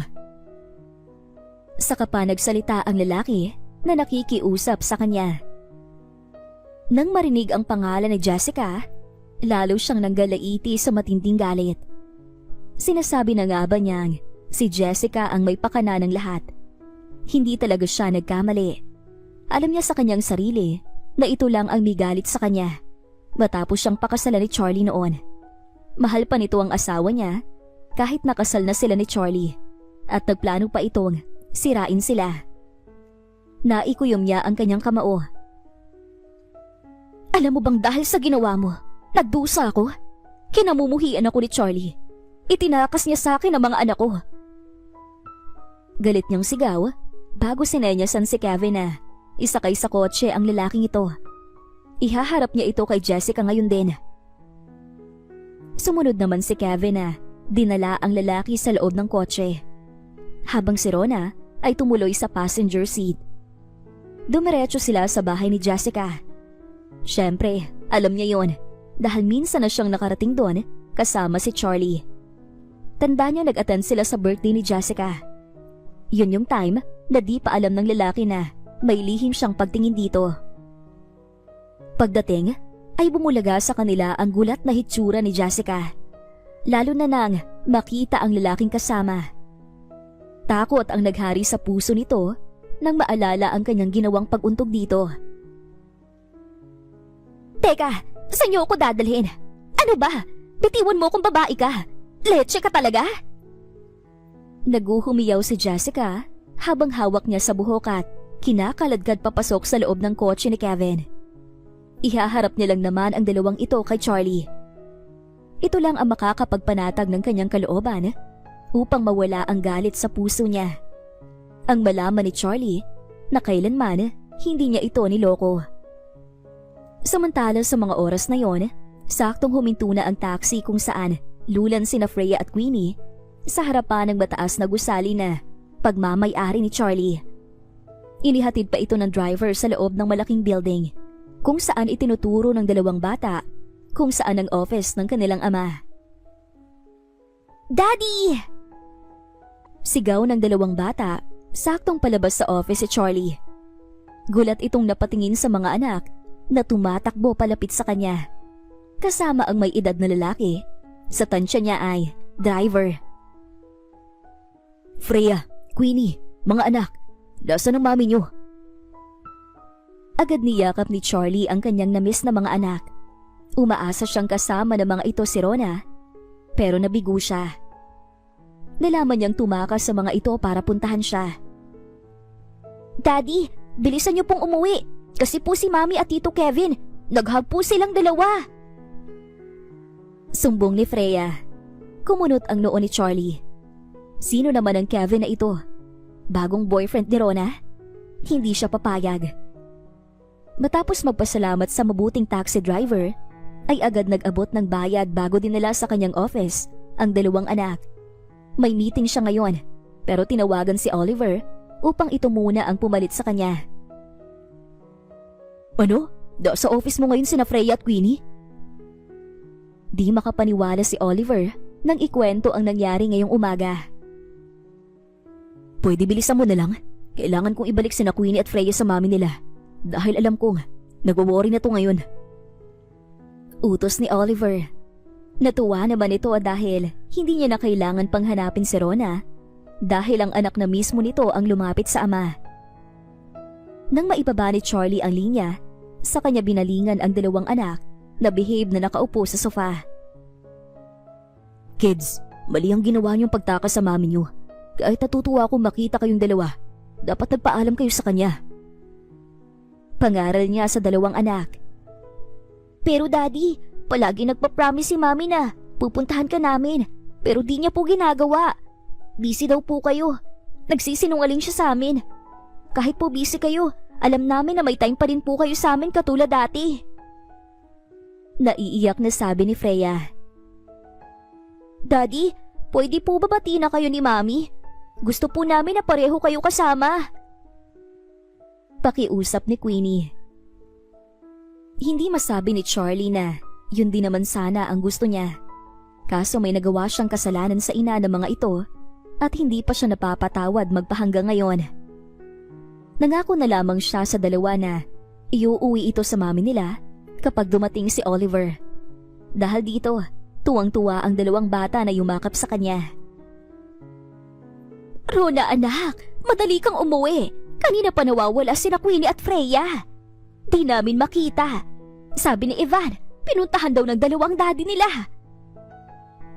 Pagbabalita ni Inay Dolores sa kabilang linya, nang tawagan siya nito. Ano? Gulat na gulat si Rona sa narinig mula kay Inay Dolores. Paanong nakalabas ng gate ang dalawang bata? Anong ginagawa ng mga yaya nito? Sa pag-aalala ni Rona, agad binalingan si Kevin. Inutusan nito na ikulong muna ang dalawang bihag. Walang hiya ka, Rona. Pagbabayaran mo tong ginawa mo sa amin. Idedemanda kitang hayop kang babae ka. Nanggagalaiti si Jessica pero walang magawa. Dahil nakatali ang dalawa nitong kamay, ganun din ang kasabwat nitong lalaki. Sa inis ay dumukwang si Rona para sampalin ito. Ikaw ang hayop, Jessica. Sinira mo ang buhay ko, kaya idadamay kita. Mag-asawang sampalang iginawad niya rito bago bumaba ng sasakyan at nagtaksi pa uwi. Kailangan niyang malaman kung nasaan nga ba ang kanyang dalawang anak. Si Kevin naman ay dinala ang dalawa sa bahay niya at ikinulong sa bakanting silid. Galit na galit si Jessica na binalingan ng lalaki. Walang hiya ka? Nangako ka sa akin na di mo ko ikakanta. Anong ginawa mo? Gigil na nilapitan ni Jessica ang lalaki upang isampal ang nakatali niyang kamay. Pero umiwas ang lalaki at pinatid si Jessica. Kaya naman, bumagsak ito sa sahig. Jessica, ikaw na nga po sa akin na di mo ko idadamay, kaya patas lang tayo. Pilit binaklas ng lalaki ang panyong nakatali sa kamay niya para lang masakal si Jessica. Nang magtagumpay ang lalaki ay galit nitong kinububawan ng babae bago sinakal. Bitawan mo ko! Hayop ka! Nalaban si Jessica at sinipa ang lalaki sa ibabang parte nito, kaya umarakingking ang lalaki sa sakit. Sinamantalayo ni Jessica upang bumangon at tinungo ang pinto para pihitin ng seradora. Ngunit nakalak iyon.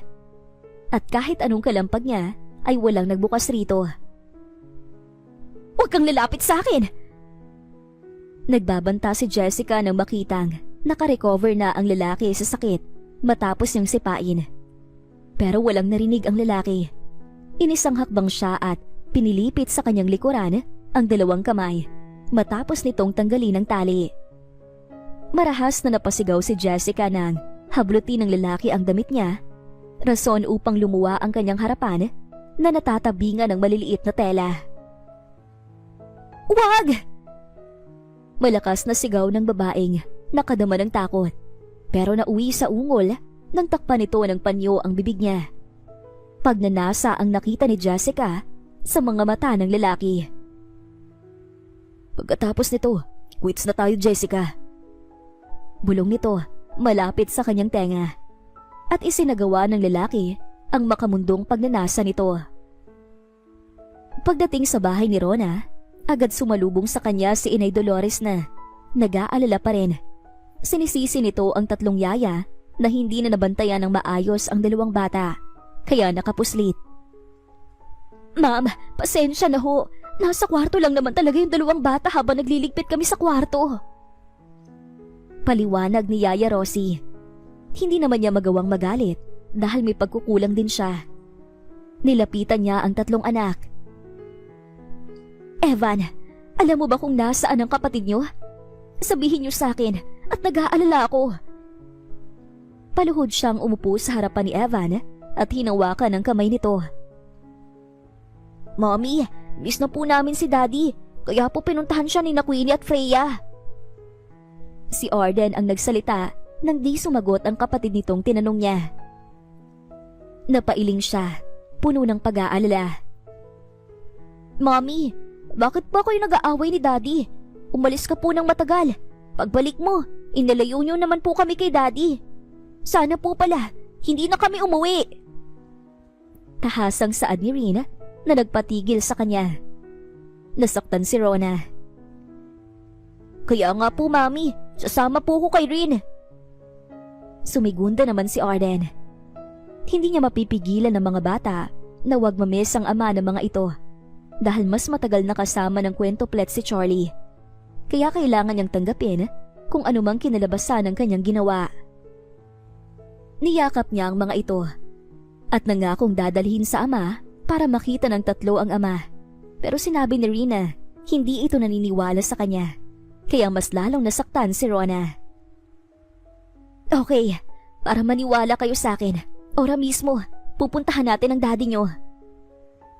Sabi niya. Saka pa nagningning ang mga mata ng mga bata at niyakap siya habang nagpapasalamat sa kanya. Nagunahan pa sa kwarto ang mga ito nang utusan niya magbihis.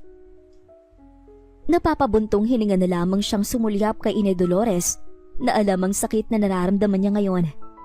Kahit anong gawin niya pagdating sa mga bata, talo pa rin siya ni Charlie, kaya kailangan niya makipagkasundo sa lalaki para sa kanilang mga anak.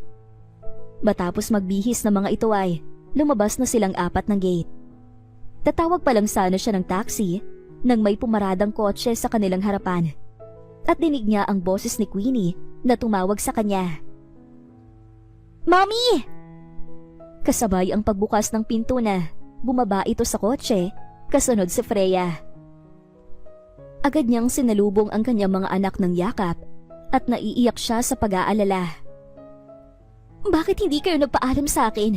Alam niyo bang nag-aalala ako sa inyo?" Uwi ka niya sa dalawang anak. "Sorry, Mami.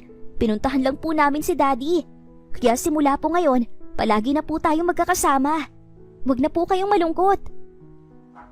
Si Queenie na agad siyang hinaplos sa muka. "Di na po kami aalis ulit, Mami. Basta po, bati na kayo ni Daddy." Sabi naman ni Freya. Bago pa siya nakasagot, ay bumaba na si Charlie ng sasakyan at patakbo namang sinalubong ito ng tatlo pa nilang anak. "Daddy!" Sigaw ng tatlong bata habang di matatawaran ng sayang nakaplastar sa mukha ng mga ito. Agad namang niyakap ni Charlie sina Evan, Rin at Arden. "Daddy, namiss ka po namin!" Dama ni Rona sa bata ang katagang yon. Tuloy, nagigilty siya. At mukha namang prepared si Charlie dahil may dala itong bag na may lamang damit. "Inay Dolores, pakadala po sa kwarto namin ni Rona." Kasabay niyon ang pagtaas ng isang kilay niya. Magsasalita sana siya, pero saan niya patutulugin si Charlie kung okupado na lahat ng silid. Isa pa, bawal siyang magreklamo na sa harapan nila ang mga bata. "Mga anak, mag-uusap lang kami ng daddy niyo. Sa kwarto muna kayo, okay?" Utos niya sa 5 bata matapos ang matagal na yakapan. Nagkatinginan pa muna ang 5 bata bago tumalima sa loob. Narinig pa niyang nagbubulungan ang mga ito habang papasok sa loob ng bahay. "Lilinawin ko lang sa iyo, Charlie. Tatanggapin kita dito, alang-alang sa mga anak ko." Sabi niya kay Charlie matapos anyayahan sa loob. Masama niya itong tiningnan at hindi niya pa rin maitago ang galit na nararamdaman para dito. "Nagsisisi na ako sa ginawa kong paglayo sa mga anak natin. Rona, mapapatawad mo ba ako? Kahit alang-alang na lang sa mga anak natin. Hindi ko sila kayang mawalay ng kahit saglit lang. Please, Rona." Nagmamakaawang sabi nito. "Sa tingin mo ba, ganun kadali kitang mapapatawad, Charlie? Pagdusahan mo ang ginawa mo sa akin." Madiing sabi niya. Tumango si Charlie. Matagal itong di nagsalita bago nag-angat ng paningin sa kanya. "Hindi mo na ba ako mahal, Rona? Wala ba yun sa loob ng 5 taon lang?" Malungkot nitong tanong. "Bakit? Deserve ka bang mahalin? Pagkasuklam ang nararamdaman ko para sa iyo. Uulitin ko, magkasundo tayo para sa mga bata at hanggang dun lang. Huwag kang umasang maibabalik pang lahat sa dati." Pigil pa rin ni Rona na huwag magpalakas ang boses niya. Matiim siyang tinitigan ni Charlie. "Alam mo bang, uli ko na nang narealize na mahal pala kita. At sa pagbabalik mo, gagawin ko ang lahat para makuha uli ang puso mo. At hindi ako titigil hanggat di ko nakukuha yun." Kampanting sabi ni Charlie bago siya iniwan sa bakuran at pumasok sa loob ng bahay. Naiwan siyang nagtitimpi ng inis. Tiningnan niya lang kung hanggang saan ang pasensya nito kung pahihirapan siya. Masama niya itong sinundan ng tingin bago pumasok na rin sa loob. Matapos makapaghapunan ng mga bata sa gabing yun, ay silang mag-asawa ang nagpatulog sa mga ito. Naging maayos silang dalawa at kulang na lang ay magsubuan sa harap ng mesa. "May pupuntahan tayo." Paglabas ng silid ni Charlie ay utos niya rito. Kumunot ang noo ni Charlie, pero napasunod na lang siya sa nagpatiunang babae. Pinag-drive siya nito hanggang sa narating nila ang isang bahay. Sumalubong kaagad sa kanila ang isang lalaki at kapos sila pinatuloy. Hindi nakakapagtakang in love ka sa isang Charlie Cardiola. Grabe, ang gwapo. Lumuhong yata ang panty ko. Pabulong ni Kevin kay Rona habang papasok sila sa loob. Ewan ko sa'yo, iharap mo sa amin si Jessica at ang kasabwat niya. Tugon ni Rona. Masama namang napatingin si Charlie sa lalaking nakadikit kay Rona na akala mo may relasyon ng dalawa. Mangani-ngani itong balian ng leeg pero nagtimpi siya. Mabuti na lang at lumayo agad ito kay Rona. Maupo ka. Baling sa kanya ng babae, saktong nasa sala na sila. Itinuro nito ang sofa. Kaya ba malakas ang loob mo dahil may iba ka ng mahal, Rona? Siya bang pinagpalit mo sa akin? May bikig sa lalamunan niyang tanong sa babae. Masama siya nitong tiningnan. Pwede ba, Charlie? Sa mga bata ka lang may pakialam. Inisding sabi ni Rona. Baka nakakalimutan mong mag-asawa pa rin tayo. Akin ka lang. Mahina niyang hinawakan ang braso nito at dahil sa selos, gusto niya itong yakapin, kundi pa naagaw ang kanyang atensyon sa papalapit. Nanlalaki ang kanyang mga mata nang makilala ito. Jessica? Bulalas niya at nangalit ang anyo matapos masulyapan ang kasama nitong lalaki. Magkakilala kayong dalawa? Gulat na gulat siya sa mga sandaling yon. Ngayon, naging malinaw kay Charlie ang lahat matapos umamin ni Jessica at ang kasabwat nito na may kagagawan para i-frame up si Rona. Sinabi ni Jessica na ginawa nito iyon para magkasira sila at bumalik si Charlie rito. At kahit anong paghingi ni Jessica ng tawad sa kanya, ay hindi niya iyon na ibigay sa babae. Lumuha man ito, hindi na mababawi pa ang sakit na dinulot niya kay Rona noon. Malalim na ang gabi, hindi pa rin dalawin ng antok si Charlie. Mataman siyang nakatitig sa mahimbing na natutulog na asawa. Kaya pala ganoon na lang ang galit nito sa kanya dahil noon pa man, maling-mali ang ipinakita niya rito. Sana dumating ang araw na kaya pa siyang patawarin ng babaeng mahal niya. Umaga nang magising si Rona, walang bakas na natulog sa tabi niya si Charlie. Kagabi, malinis na rin ang paligid ng silid. Bukas na ang bintana, kaya malayang nakakapasok ang preskong hangin. May fresh flower na nakapatong sa kanyang table. Paglabas niya, aroma ng kape ang sumalubong sa kanya na nagmumula sa kusina. Nang sumilip siya, si Charlie ang kanyang nakita. Naghahanda ito ng almusal. Matagal niyang pinanood ang lalaki habang nagluluto. Kundi pa nga siya nalingunan nito, hindi pa siya kikibo. Nasaan si Inay Dolores? Bakit ikaw ang gumagawa niyan? Tanong niya kay Charlie. Hi, good morning. Bati nitong nakangiti. Wala si na Inay Dolores. Pinag-day off ko nga pala sila. Pati si na Yaya. Kaya naman, tayo at ang mga bata lang nga nandito. Gusto ko kayong pagsilbihan ngayong araw. Nilapitan siya nito at inalalayang umupo sa isang silya. Matagal na panahong inasam niya ang pagkakataong katulad noon. Seryoso niya itong tiningnan. Ginagawa mo ba to dahil sa natuklasan mo, Charlie? Tanong niya. Seryoso din siyang tinitigan nito. Ginagawa ko to dahil mahal kita, Rona. Kahit pa siguro totoong nangyaring yun, handa akong tanggapin. Mahalaga ko sa akin ng mga anak ko. Nang maiupo siya, ay matagal siya nitong tinitigan. Titig na nakakapaso.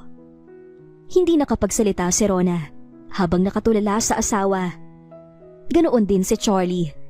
Di nila alintana na nakasilip sa pinto ng komedor ang kwentoplets at tinitingnan ang ginagawa ng kanilang mga magulang. Ano kayang pinag-uusapan nila? Bulong ni Queenie. Alamin natin! Wika ni Arden. Naghagik-hikan pa ang apat nang biglang gumapang si Arden patungo sa ilalim ng mesa, palapit sa kinaroroonan ng mga magulang. Ginaya naman ito ang naunang kapatid na sinundan ng 4, saka pa ito napansin ni Charlie na isa-isa nang nasa ilalim ng mesa upang pakinggan ang pinag-uusapan nilang mag-asawa. Lingid sa mga bata ay napansin na ito ni Charlie. Ngumuso ang lalaki kay Rona na sa pag-aakala naman ng babae na inuutusan siya nitong halikan. Kumunot naman ang noon nito. Nang ilapit ni Charlie ng bahagya ang muka, ay napatanga siya. "Nandiyan ang mga bata." Bulong ni Charlie na isinenya sa kanyang ilalim ng mesa. Nang marinig yun, ay pinamulahan siya ng magkabilang pisngi. Sa kanya sinilip ang mga anak pero pinigilan siya ni Charlie. Ano naman kaya ang pinaplano nito? Bigla ay kinabig siya ng asawa at iniupo sa kandungan ng lalaki na di siya makapagprotesta. Nang makita yon ng mga bata, ay nagkatinginan ng 5 at nagpalitan ng ngiti. "Charlie, anong ginagawa?" "Shh!" Nagrereklamo sana siya pero tinakpan ng isang daliri nito ang labi niya. "I love you, Rona. Will you marry me again?" Tanong ng lalaki pero naisip niyang nakikinig sa kanila ang mga bata. "Oo, Charlie, at mahal din kita." Tugon ni Rona. "Yehey!" Malakas na sigawan mula sa ilalim ng mesa ang kanilang narinig. At kasabay nun ay lumabas sa mga bata sa ilalim na tuwang-tuwa. Kunwari ay nagulat ang reaksyon ni Charlie. Nakatawang itinulak naman niya ng bahagya ang asawa at umalis sa pagkakakandong rito. Naiilag na lang siya sa sarili pero hindi matatawaran ang kaligayahan ng kanilang mga anak. Alam niyang walang ibang nais sa mga ito kundi maging maayos at buo ang kanilang pamilya. Pagkatapos nun ay sabay na silang nag-almusal. At dahil day off ang mga yaya, sila ni Charlie ang nag-asikaso sa 5 bata. Sila ang nagpaligo, nagbihis, at nang maging sa paglilinis ay silang 2. "Hindi ka ba papasok ng office? Kahit wala silang yaya, kaya ko silang alagaan." Sabi niya sa asawa. "Tinawagan ko na si Oliver, siya munang bahala sa opisina. Gusto ko pagkatapos nito, ipasyal ang mga bata." Nang akmang lalapitan siya ng asawa, ay dumistansya si Rona. Wala ang mga bata, kaya hindi siya magkukunwari sa nararamdaman. Nang mapansin yun ni Charlie, ay natigilan ito. Marami pa siyang kasalanan kay Rona na dapat niyang ihingi ng tawad. Hindi naman siya nagmamadali. Araw-araw susuyuin niya ito hanggang sa maibalik ang dating pagmamahal nito sa kanya. "Anong balita, best friend, sa inyo ni Charlie? Nag-am-am na ba kayo?" May panunodyo ang boses ni Kevin nang dalawin siya nito ngayon sa bahay. Ilang buwan na noon na nakalipas at naging masugid niyang manliligaw si Charlie. Araw-gabi siyang sinusuyo nito na kadalasan kinakasangkapan pa ang anak nila. "Kung ano-anong pumapasok sa utak mo, Kevin, tigilan mo ko." Saway niya sa kaibigan na ikinahalakhak nito. Napatigil naman sa akmang papalabas ng pinto si Charlie nang makita ang bisita ni Rona. Hindi talaga siya natutuwa sa tuwing makikita ang lalaking ito. Umiinit ang bunbunan niya. Nawawala ang diskarte niya sa babae. "Anong balita kay Jessica?" Tanong ni Rona na iniba ang topic nila ni Kevin. Mula nang umamin ito kay Charlie sa masamang ginawa sa kanya, ay di na nga ito nagparamdam pa. Ni wala na siyang balita pa, maging ang kasabwat nito. Sabay naglaho ang dalawa at ipinagpasalamat niya yon dahil kung muli silang guguluhin ng babae, baka sa kulungan na ang hantungan nito. "Wala na akong balita, best friend. Busy rin ako nitong mga nakaarang araw eh. Ikaw ang namimiss ko, wala na tayong bonding. Free ako ngayon. Ano, pwede ka ba? Pasyal tayo kasama mga bata." Ayan ito sa kanya, pero napaigtad siya nang may lumapat na palad sa kanyang balikat. "Hindi pwede, may lakad kami ng asawa ko." Baritonong boses ni Charlie na siya palang may-ari ng palad na yon. at mas idinikit pa siya sa katawan nito. Selos ang nakita niya sa mga mata ng asawa. Napataas tuloy ang isang kilay ni Kevin. My God, Charlie! Don't tell me, nagsiselos ka sa akin ah. Girl ako, no? Ani Kevin na lumambot ang boses at pumilantik ang mga daliri sabay irap. Napatanga naman si Charlie pagkuway tumingin sa kanyang gawi na nagtatanong ang mga mata. Napangiti siya sa reaksyon ng asawa. Maganda na ring alam ni Charlie na walang mali siya ang pagkakaibigan nila ni Kevin. Ramdam niya kasing nagsiselos ito at ayaw niyang isipin ng kanyang mga anak na niloloko niya si Charlie. Lalo na ngayong maayos na ang gusot na kinakasangkutan nilang mag-asawa. Para sa kanyang mga anak, nais niya ng matahimik na buhay at masaya. Oo Charlie, same kami ni Kevin na maganda, kaya wala kang dapat ipagselos. Salo niya na bahagyang nakatawa. Lalaki pa rin siya, Rona. Katwiran ni Charlie sa naiinis pa ring tono. Yes, pero best friend ko lang si Rona. Dahil kung type ko siya, matagal ko na siyang inagaw sa'yo. Ang kaso, nag-iisa lang ang lalaking mahal ng best friend ko at ikaw yung Charlie. Pambubus ka ni Kevin sa kanya, kaya siniko niya ito sa tagiliran. Napaigik naman si Kevin. Aray naman, bakit? Totoong sinabi ko ah. Aminin mo na best friend na, kaya sa loob ng 5 taon di ka nagmahal ng iba. Dahil si Charlie pa rin ang mahal mo. Sa totoo lang, hindi nyo na dapat sinasayang mga taong lumilipas eh. Dahil maiksi lang ang buhay. Ang dapat nyong gawin, bawiin nyo yung 5 taong nawali kayo sa isa't isa. Diyan na nga kayong dalawa. Bye! Talak nito sa kanilang dalawa bago tinungo ang sariling sasakyan matapos silang irapang dalawa. Hindi na siya nakasagot pa, na sinundan na lang din ito ng tingin papalayo. Nang tuluyang makaalis si Kevin, ay hinarap siya ni Charlie na pinaikot ang braso sa kanyang bewang. Rona, sa tingin ko, tama si Kevin. Huwag na tayo mag-aksay ng panahon pa. Lumalaki ang mga anak natin, kailangan na silang dagdagan. Pilyong sabi nito sa kanya at kay lapad ng ngiti. Itinulak niya si Charlie. Kulang pang ilang buwang Charlie, manligaw ka pa sa akin hanggang sa mapatawad kita. Aniya sa lalaki bago iniwan ng asawa. Gustong gusto niyang sinusuyo siya nito, na nililigawan siya nito. Di niya iyon naranasan noon, kaya sorry na lang ito. Nag-isip namang naiwan si Charlie, na kalaunan ay ikinangiti niya. Mabilis niyang kinuha ang kanyang cellphone at nagpa-reserve ng dinner nila ni Rona mamayang gabi sa classic restaurant. Dito na rin siya magpo-propose ng kasal. Yung kasal na ipagmamalaki niya ito sa buong mundo. Kinagabihan, 7:00 ng gabi, nakabihis na si Rona. Sinabi ng lalaki na sa labas sila mag-dinner at may iwan ng mga bata dahil special ang gabing yon. Wow! Ang ganda ni Mami! Palatak ni Queenie paglabas niya ng kanyang kwarto. Nakanganga ang kanyang mga anak na nakatingin sa kanyang suot. Simpleng bestida na hanggang hita ang haba. May kumikinang sa harapan na mas kapansin-pansin. Excited ang kwentoplets ng sabihing may date sila ng daddy nito. Halos ipagtulakan pa siya ng mga ito. Si Oliver ang sumundo sa kanya sa bahay habang si Charlie ay nag-aantay na sa kanya sa restaurant.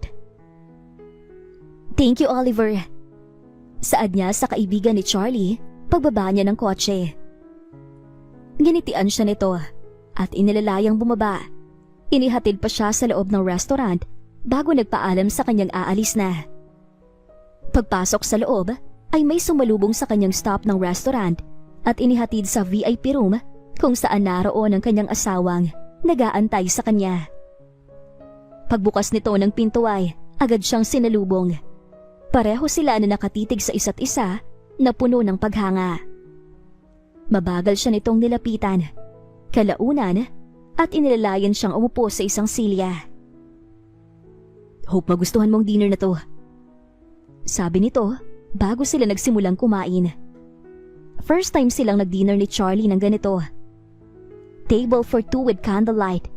Nakakaantig ng damdamin dahil hindi niya inaasahan ng isang simpleng gabi ay magiging isang special dahil pagkatapos nilang mag-dinner ay bigla na lang itong nag-propose sa kanya. Sa pagkakataong yon, nag-init ang kanyang mga mata. Tinatanong sa sarili kung totoo nga kayang nangyayari ito sa kanila ni Charlie. Na sana kung panaginip lang ay huwag nang matapos pa. Yes, Charlie. Sa pagkakataong yon ay hindi na nagpakipot pa si Rona at umuuno siya sa kasal na inaalok ni Charlie. Alam niya kasi yung unang kasal nila ay napilitan lamang ito dahil kay Lola. Pero ngayon, dama niya na ang pag-ibig na sinasabi ng asawa. Marami na ang naganap sa buhay ni Rona simula nang magkita silang muli ng kanyang dating asawa. Isa na doon ang pagtsatsaga ni Charlie na maibalik ang dating pagmamahal niya rito. Sa kabila ng hirap at lungkot ng kanyang pinagdaanan, nawala sa tabi ang kanyang nawalay na mga anak. Sa huli, na-realize niya pa rin na iisa ang hangad niya para sa mga ito. Ang mabigyan ng magandang kinabukasan at magkaroon ng kumpletong pamilya at masaya. Rason yon upang sa muli ay tanggapin ng lalaking hindi naman talaga nawala sa puso niya, kundi natakpan lang ng galit. Tao lang din itong nagkakamali tulad niya. Hindi rin naman siya naging perpekto. Binigyan niya ng chance si Charlie, hindi lang dahil sa mga bata, kundi dahil mahal niya pa rin ito at napatunayan niyang mahal siya nito. Sabi nga nito, kung minsan, saka lang natin marirealize ang kahalaga ng isang tao kapag wala na ito sa tabi mo. Yun kasi ang nangyari kay Charlie. Inamin ito sa kanya na kaya inalayo ang mga bata sa pag-aakalang susundan niya ito sa Maynila. Si Jessica lamang ang nagbigay ng maling impormasyon kay Inay Dolores na magkasama sila at nagtaksil siya kahit na walang katotohanan. Sa taas ng pride ni Charlie, hindi nito maamin sa kanya ang tunay nitong damdamin noon. Kaya nauwi sila sa matagal na paghihiwalay. Pero kahit ganon, umaasa ang lalaki na sa muli ay madudugtungan ang kanilang nakaraan sa pamamagitan ng kanilang mga anak at hindi naman ito nagkamali. Dahil sa kanilang mga anak, napagtanto nilang mahal pa ang isa't isa. Matapos silang ikasal ng pangalawang pagkakataon, ay araw-araw nang bumabawi sa kanyang asawa. Nangako na sila sa isa't isang wala nang maglilihim ng kahit na ano pa mang bagay. Lahat ng problema kailangan nilang pag-usapan at silang dalawa ang dapat lumutas nito. Kahit sinabi niyang bakla ang bestie niyang si Kevin, nirerespeto niya ang kagustuhan ng asawa na huwag siyang sumama sa lalaki kapag sila lang at ang mga bata. Ang respeto ang pinakamahalaga sa pagsasama bilang mag-asawa. Yun ang natutunan niya sa mga nagdaang taong na lumipas nila bilang mag-asawa ni Charlie. Kaya may peace of mind na sa pagitan nila at wala nang duda. Jessica? Gulat niyang bulalas nang makita ito sa isang araw kasama ang lalaking kasabwat nito at ngayon malaki na ang tiyan ni Jessica. Nasa department store sila kasama ang mga anak niya at asawa. Mukhang nagkatuluyan pa yata ang dalawa dahil magka-holding hands sa mga ito at namimili ng gamit pang baby. Natigilan ito si Jessica pagkakita sa kanya at napasulyap sa lalaking kasama. Kumusta ka, Rona? Kayo ni Charlie? Kalaunan ay tanong nito. Napatingin ito sa papalapit niyang asawa kasama ang mga anak nila. Jessica? Kahit si Charlie ay na-surprise na makita ito. Nagpalipat-lipat pa ang tingin ni Charlie sa dalawang magkasama. Nag-aya pa si Jessica na magmerienda silang magkakasama pagkagaling nila sa supermarket na hindi niya naman matanggihan. Nang humingi ito ng tawad sa kanila ni Charlie, ay nakita niya namang sincere ito. Kaya naging totoo na rin ang pagpapatawad nila sa babae. Nalaman din nilang mag-asawa na at ikinasal pala ang dalawa at magkakaanak na hindi nila inaasahan. Sa wakas, nakatagpo na rin si Jessica ng lalaking karapat-dapat para dito. Mukha namang bagay ang dalawa. Medyo tahimik lang ang lalaki pero mabait naman at mukhang mahal nito si Jessica. Pagkatapos nilang magmerienda ay masaya silang nagpaalam sa isa't isa. Tanda na, sa wakas ay napatawad na rin nila si Jessica. Pagdating sa bahay ay katuwang niya si Inay Dolores na nag-aayos ng mga pinamili nila sa department store. Habang ang mga bata ay kanya-kanyang bihis katuwang ang yaya. Nakwento pa niya sa ginang ang tungkol sa pagkikita nila ni Jessica kanina at wala pa rin itong tiwala sa babae. Kahit sinabi niyang may asawa at magkakaroon na ng anak. Ang nais nito ay bantayan niyang maigi si Charlie. At baka masalisihan nga raw siya na ikinatawa na lamang niya. Malaki na kasi ang tiwala niya sa asawa. Simula nang mangako itong di na magloloko. Gayunman at hindi na siya kumibo pa sa sinabi ni Inay Dolores. Kinagabihan, patulog na sina Charlie matapos maglinis ng katawan nang biglang may kumatok sa pinto. Nasa pinto ng kwarto nila ang kwentoplets at nag-request na sa kwarto nilang mag-asawa matulog. Bihira namang humiling ng gano'n ang mga bata. Kaya pinagbigyan na nilang dalawa kahit na schedule ng ngayon. At para makatulog ng maaga ang mga bata, ay nagbasa ng storybook si Charlie na madalas ngang gawin ni Charlie noong wala siya. At mag-isa nitong inaaruga ang kanilang mga anak. Alam mo bang, sobrang hirap at lungkot na walang inang kinagisna ng mga anak ko. Madramang sabi ni Charlie matapos nitong patulugin ang kanilang mga anak. Sorry Charlie kung wala ako sa tabi nila noong mga panahon na yon. Pero gusto ko lang ding malaman mo kung gaano ako nasasabik at nangungulila sa kanila. Malungkot niya ding sabi. Marahan siya nitong kinabig upang yakapin. Kasalanan ko naman lahat, Rona. Ngayon, ipinagpapasalamat ko dahil naayos na natin ang lahat. Salamat at buong puso mo kong tinanggap ulit. Mahal na mahal kita. Masuyong saad ni Charlie sa kabahagyang nag-angat ng paningin at tinitigan siya. Mahal na mahal din kita, Charlie. Naging aral sa atin ang mga nangyari na mas maging matatag pa para sa ating mga anak. Nakangiti niyang wika habang sinasalubong ang titig ng asawa. Hinaplos nito ang magkabilang pisngi niya bagong dahan-dahang idinikit nito sa mukha niya ang mukha nito. Sunod niyang naramdaman ang mainit at malalim na halik ni Charlie. Napapikit siya at tumugon sa maalab nitong halik. Bago niya naramdamang dahan-dahan siyang binuhat upang ilipat sa kabilang kwarto. Hindi sila pwede sa silid na yon kasi baka magising ang kanilang mga anak. Kaya naman, dito nila sa kwarto ng mga bata itinuloy ang pag-iisang katawan. At dito na po nagtatapos, na po nagtatapos, na po nagtatapos, na po nagtatapos, na po nagtatapos, na po nagtatapos, na po nagtatapos, na po nagtatapos,